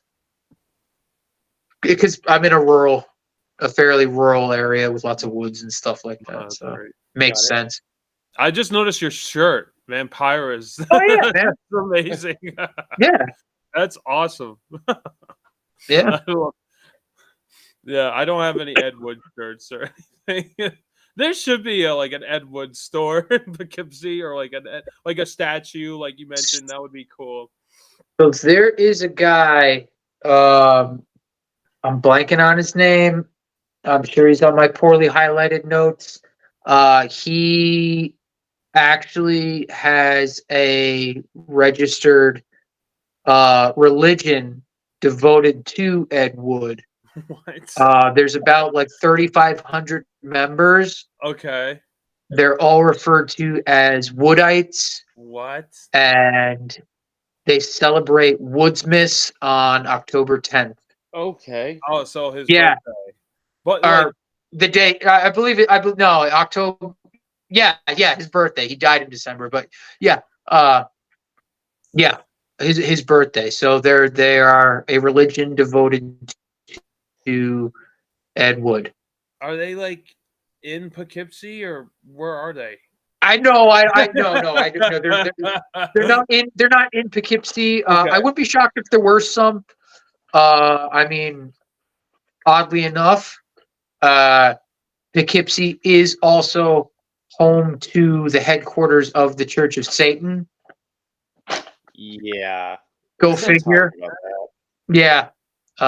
Yeah. What the hell? I gotta look that up. Yeah. What? Yeah. Poughkeepsie, New York, the most satanic place on earth, apparently. Yeah, they kind of that's- try to branch on the Kingston That's and the some other birthplace places of it, because basically Yeah. What? Poughkeepsie's like the birthplace of it, like the home. No, it's not. It's not the No, birth. no, It's not the birthplace. No, they just moved here, and they just moved their headquarters here. Yeah, What? because Yeah.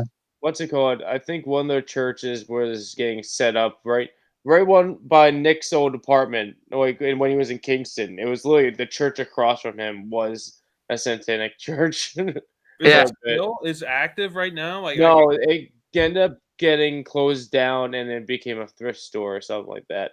okay. Yeah, Huh. we Okay. tried. Okay, so you're mentioning like Woodites and Yep. Wood religion. Like how many followers do you need to be like a registered official religion to get the tax breaks and all that? Like now that That's a great question. I don't know. I mean, like 5, I would assume. I mean, like, if you just go through the proper channels to be declared yeah, really. a religion, you know, I know a guy that is an official ordained Jedi minister. Wow. Oh, Yeah, Does he know the Force? Like I don't fucking know, bro. I don't know. That's amazing. That's crazy. I try not to judge people, but Yeah, you know, no, I get whatever. that. You don't want to pry too much, but like, yeah. Yeah, listen, if it helps pay the bills, fucking go for it, man. I know shit's wild out there these days, so whatever works. You know. That's amazing. Yeah. Wow. Okay. So I guess Yeah. the Ed Wood religion went through all the credentials to be an official, like. I guess. Yeah. Yeah. I need to look more into that myself and see if there are any gatherings I could probably attend just to Yeah. Really. go going with a GoPro and see what it's like, you know. Yeah, if you ever gather any more information about that, definitely let us know. I'm actually like, Oh yeah, I'm definitely intrigued by Yeah. all that. That's Yeah. crazy. I still wish it was still in Poughkeepsie because it would make more sense. it Much would. more like I think it's. Honestly, I think it's out in California That's what where I I was would thinking. because he spent most of his adult life out there. So Yeah, for sure. And like, yeah, that's where he made all his films and everything. Yeah. So I would assume that. yeah. God, I've been scoping around trying to see if that Dracula play was ever in Poughkeepsie, and it's really difficult to find. Yeah, It is really difficult. I was trying to do that myself when I was like searching it. Like I didn't really find anything. No, it's just more articles about the play and Mhm. some Uh-huh. things like here and there, and how long it ran for. Some other guys picked it up now. I would probably venture that I would like to assume that the Bardavon itself would have records of things like that happening there. So I would probably try and contact someone from the Bardavon. Well, we did have the chance was kind of like a playhouse, like an opera house playhouse too, before it got converted. Yeah. So I don't know when it got converted, but it could have went there too. That's interesting. I don't. Would it? Does it? Because you do have like the lower area, then you have the Yeah. balcony set up for the play. Yeah. So That's true. Yeah, I mean, I'm it sure could have been there. I just don't know when it got converted to an actual just a music hall. Mhm. Yeah. I feel like that was more like later in the 70s, but I have no idea. Right. Okay. Yeah. We have two options. Yeah. So Matt, you go to the Chance. I'll go to the Bardavon. The chance is now closed, technically. So I think they're having their final shows this week. yeah, this is they're supposed to follow up with a few more final shows. I think they got like one more real headliner, and then Yeah, I think like they got. I think I saw a friend posted today or the day before. I think Hatebreed's going to be there. Yeah. I think there's a Hatebreed show. Yeah, something there's like that, that. and they were supposed to do like some here local like bands and was it tribute bands and all that junk. Was supposed Yeah. to fill in the gaps, but they were supposed to like finish it off.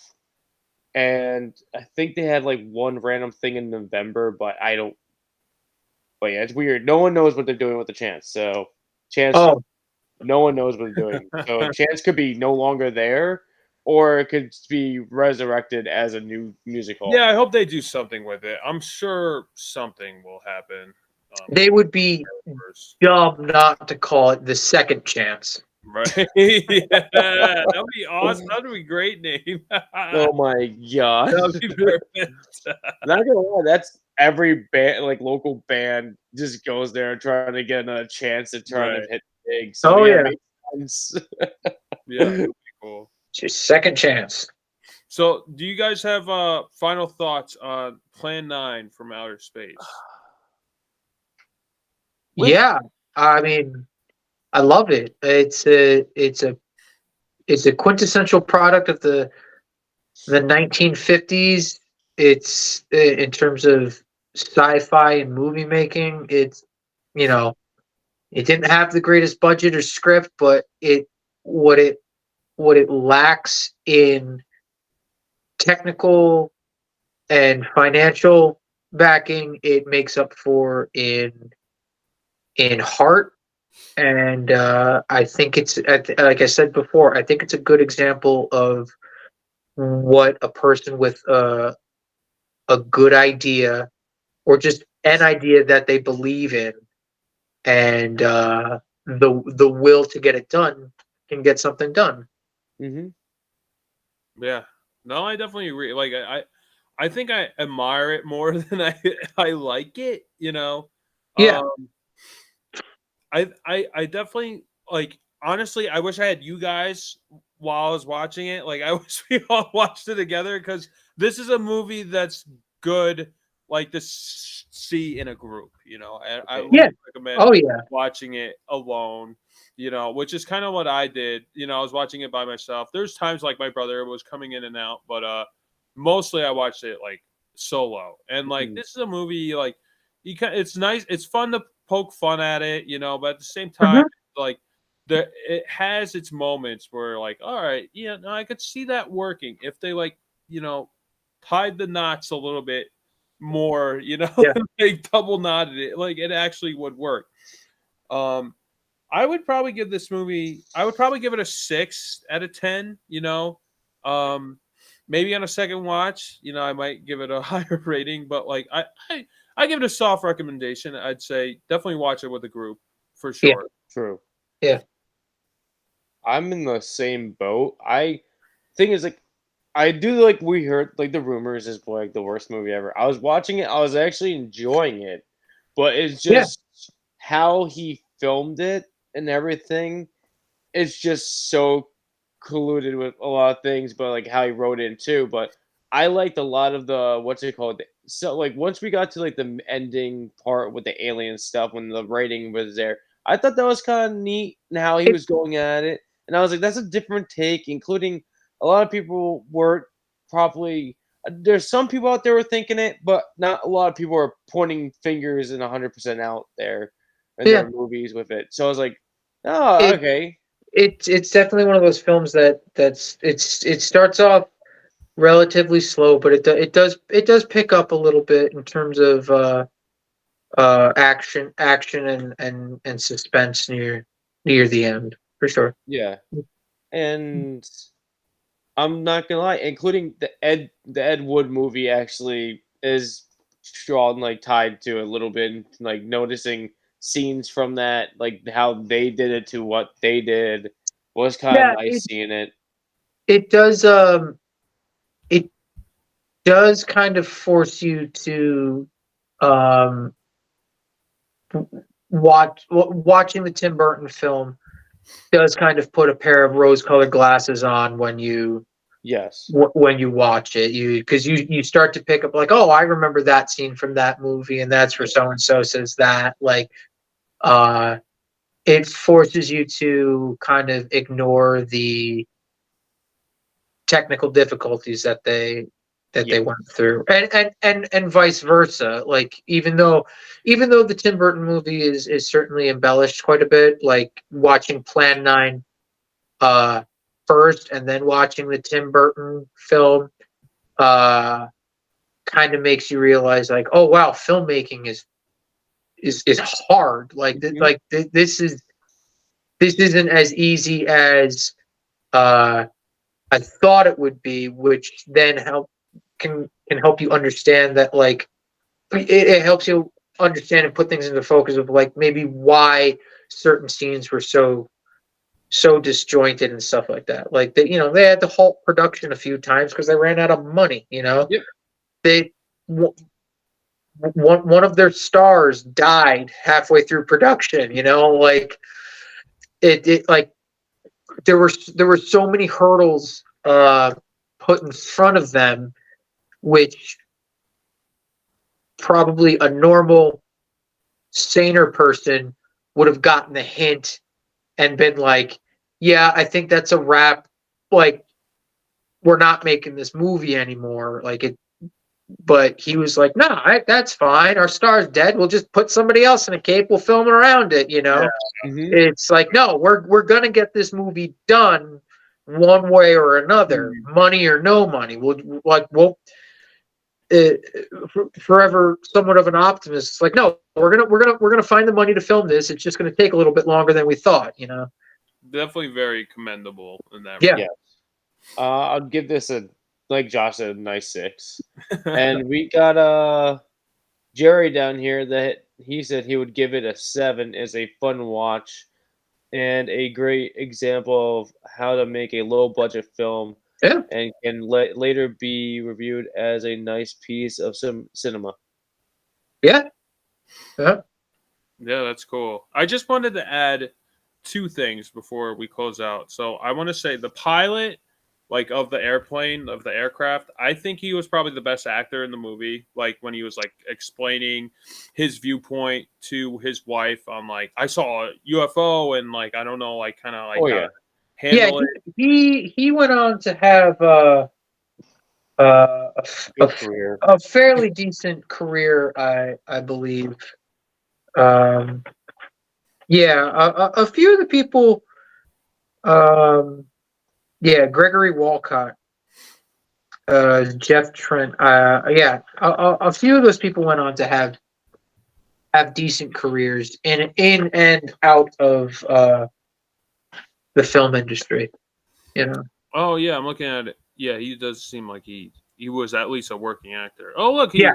it looked like he worked with Clint Eastwood. Yeah. Did he? That's interesting. Yeah. Yeah, so he definitely kept going. That's cool. I did wish like I had the chance to rewatch Ed Wood before doing this podcast, but like I mean I've seen the movie enough times where it's pretty much ingrained in my brain, but I did want to rewatch it. There's not a day that goes by where a line from that movie isn't said in my house between like my wife and I. Yeah, Like, that's great. It's a very quotable movie. Very quotable. We don't have a permit. Run. Yes. It's so good. I've got 25 scenes to shoot today, Bella. Don't get goofy on me. Oh, it's so good. I think that's my favorite team up with Tim Burton and Johnny Depp. Edward Scissorhands is a close second, but that's definitely. I haven't watched that in a bit. No, neither have I.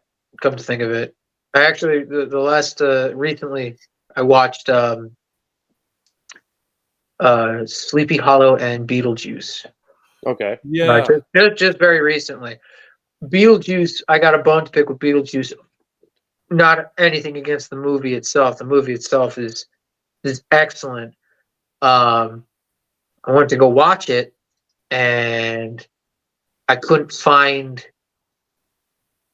one. I didn't realize I didn't actually have a hard physical copy of it. I'm like, oh well, that's a shame. I'm gonna order myself a DVD copy, and I go right then and there and do it. And I'm like, all right, well, in the meantime, I'll see if it's streaming anywhere. Not streaming anywhere. I gotta rent it for like $4. All right, not a big deal. Literally, the next goddamn day, it's for free streaming on Max. Oh, that's. Oh God. Oh man. And I know it's just $4, but it's just like, Damn. damn it! I'm paying for this bitch already. Yeah, I definitely. And then as I'm complaining about that, the hard copy gets delivered to my doorstep, and I'm looking at it, I'm like, I don't even want to watch you again. Like, I'm not, it's going to be another year till I watch you, like, up on the shelf with you. Yeah, no, that's understandable. Yeah, I would say my favorite Tim Burton movies are Ed Wood, Pee-wee's Big Adventure, and the original Batman. Watch that too. Yeah, Batman 89, man. Yeah, that's my favorite Batman.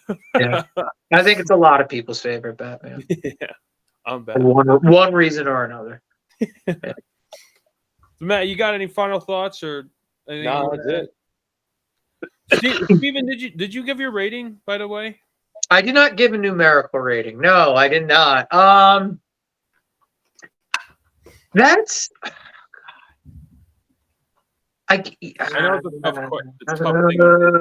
it's it's really tough for me to give a numerical rating for it because I feel a little biased towards it. Like, I want to give it a higher rating, but I also understand like the technical shortcomings of it, like, because it really isn't that great of a movie. But like, I have a lot of like personal like time and nostalgia invested in it, so like that like elevates it. So yeah, I guess for argument's sake, I'll also give it a 6 because it is a while it's very flawed, as we stated, it is a good movie to have in the background of a Halloween party, or just to sit and watch with a couple friends over like a bad movie night. Like, it's I would agree. Yeah, I'll give it. I would give it. I would give it a 6. So, Yeah. last thing I wanted to mention Oh, before no. we close out. You said this was filmed in 57? I believe it was. I could be wrong. I know it was filmed in 57 and Released in released 59. and released in 59. Yeah. Okay. Release date was March 15th, 57. But I know it had a very short run in 57, and then they put it back out into theaters for another short run Oh, in 59. that's Okay. okay. Yeah. I know this is It bounced around a lot to not a whole lot of success wherever Okay. they showed it. Yeah. I know this is not fair to compare it to, but I know Earth versus the Flying Saucers came out 1956, and that's a Ray Harryhausen special effects Yes. film where the flying saucers hit the Washington Monument and hit the Yep. White House, and it looks fantastic.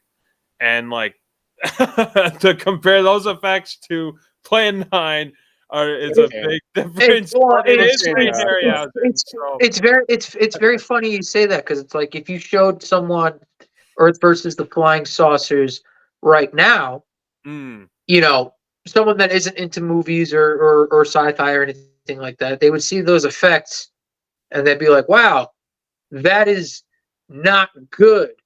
And then you could be like, "You think that's not You're good? right. Let me show you what not good Yeah, is." And then you could show them Plan Exactly. 9 and be like, "That's Yeah. that's not good."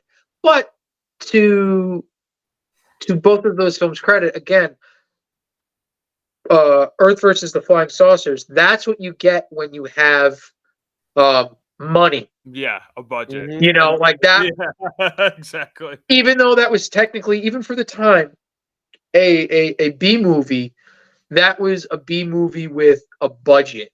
It You know? definitely had a budget. You could tell, especially with Yeah, the Ray Harryhausen effects. You're like, wow. Yep. because that Honestly, I think the effects still look fantastic. Like I love stop motion, regardless of Mhm. the context. I miss it a lot. It brings a certain it brings a certain dreamlike quality to yes, films. There's I agree. an uneasiness stop motion animation can bring to Mhm. a horror or sci-fi film that modern day CGI or even full scale model practical effects can't do. You Well, know. was it I with Freddy definitely. Krueger? They had a lot of stop motion with him. That's true. Yeah, in part 3 with the puppet. Yep. Yep, there. And I think he turning into a bunch of was it a TV creature thing and a snake or something like that. He had Yep. a few of those. He had to do the transformation for him. Yeah, but Yeah. there's some of the creepiest. Not to drag on too much, but some of the creepiest stop motion is you can find in The Gate. I don't know if you guys have seen that I movie. think I heard of it. No, I haven't That was heard like it an at all. 80s film, right? Yeah. Okay. I remember the first time I saw it. It was on cable TV. Very very creepy stop motion. Well, some scenes were stop motion with these like little demon guys, and then there were other scenes where it was forced perspective with people in costumes, but shot with like a different depth of field, so they looked way smaller than they actually were. So there was in camera tricks and things like that, but really creepy movie, really Yeah, good. looking at the images, it looks pretty Yeah. creative. Like I do wish stop motion was still involved in some special effects today. Obviously it's not like realistic. That's where CGI does great. Yeah. But it, like you said, it has that dreamlike quality, and it really would be great for the horror genre to have that kind of feel, or like a fantasy, where it's not really real world or like set in reality. Yeah. Ultra realistic, but Yeah, I know it's a The hard. drawback is that it just takes so long to Yes, do. it does take Yeah. a long time. Hours and hours and hours for seconds of film. It's crazy. No, there's no doubt, and it's not like with CGI. You know, you're like, oh well, I don't like how this frame moved. Let's just go back and change this. You know, like, Yeah. once it's done, it's done. Like that's it. Yeah. And I mean, like, not to take any credit away from graphic artists like that. It's just, I don't know. There's something different when the subject matter is actually tangible Mm-hmm. to me. That's You see the human hand and the craft to it for sure. yeah. All right. Well, I just wanted to state that. I guess we'll close out the episode and call it a night. Sure. How does that feel for you guys? Works for me. It's fine by me. You know me. I can run my mouth until my battery wears out. No, I so- mean that's perfect. That's perfect for the show. It keeps us going, keeps us on our toes. So, all right. So, 3, 2, 1. This is Josh from BatYard's Finest, sending you off up and away until next BatYard's Finest episode. And Matt, Superman's pal Matt, and we have. Oh, I'm supposed to say something? You can say whatever you want. We usually tell you Well, something. no, because the last few times I can't get your outro right for the life of me. I've screwed it up multiple times. We probably should have reminded you again this time, but we're like, you know, we forgot. I just screwed it up anyway. Say whatever you want. You say whatever you want. go for it. This is Steve from SK Illustrations saying have a very happy Halloween. Yes, and future events such as these will affect you in the future.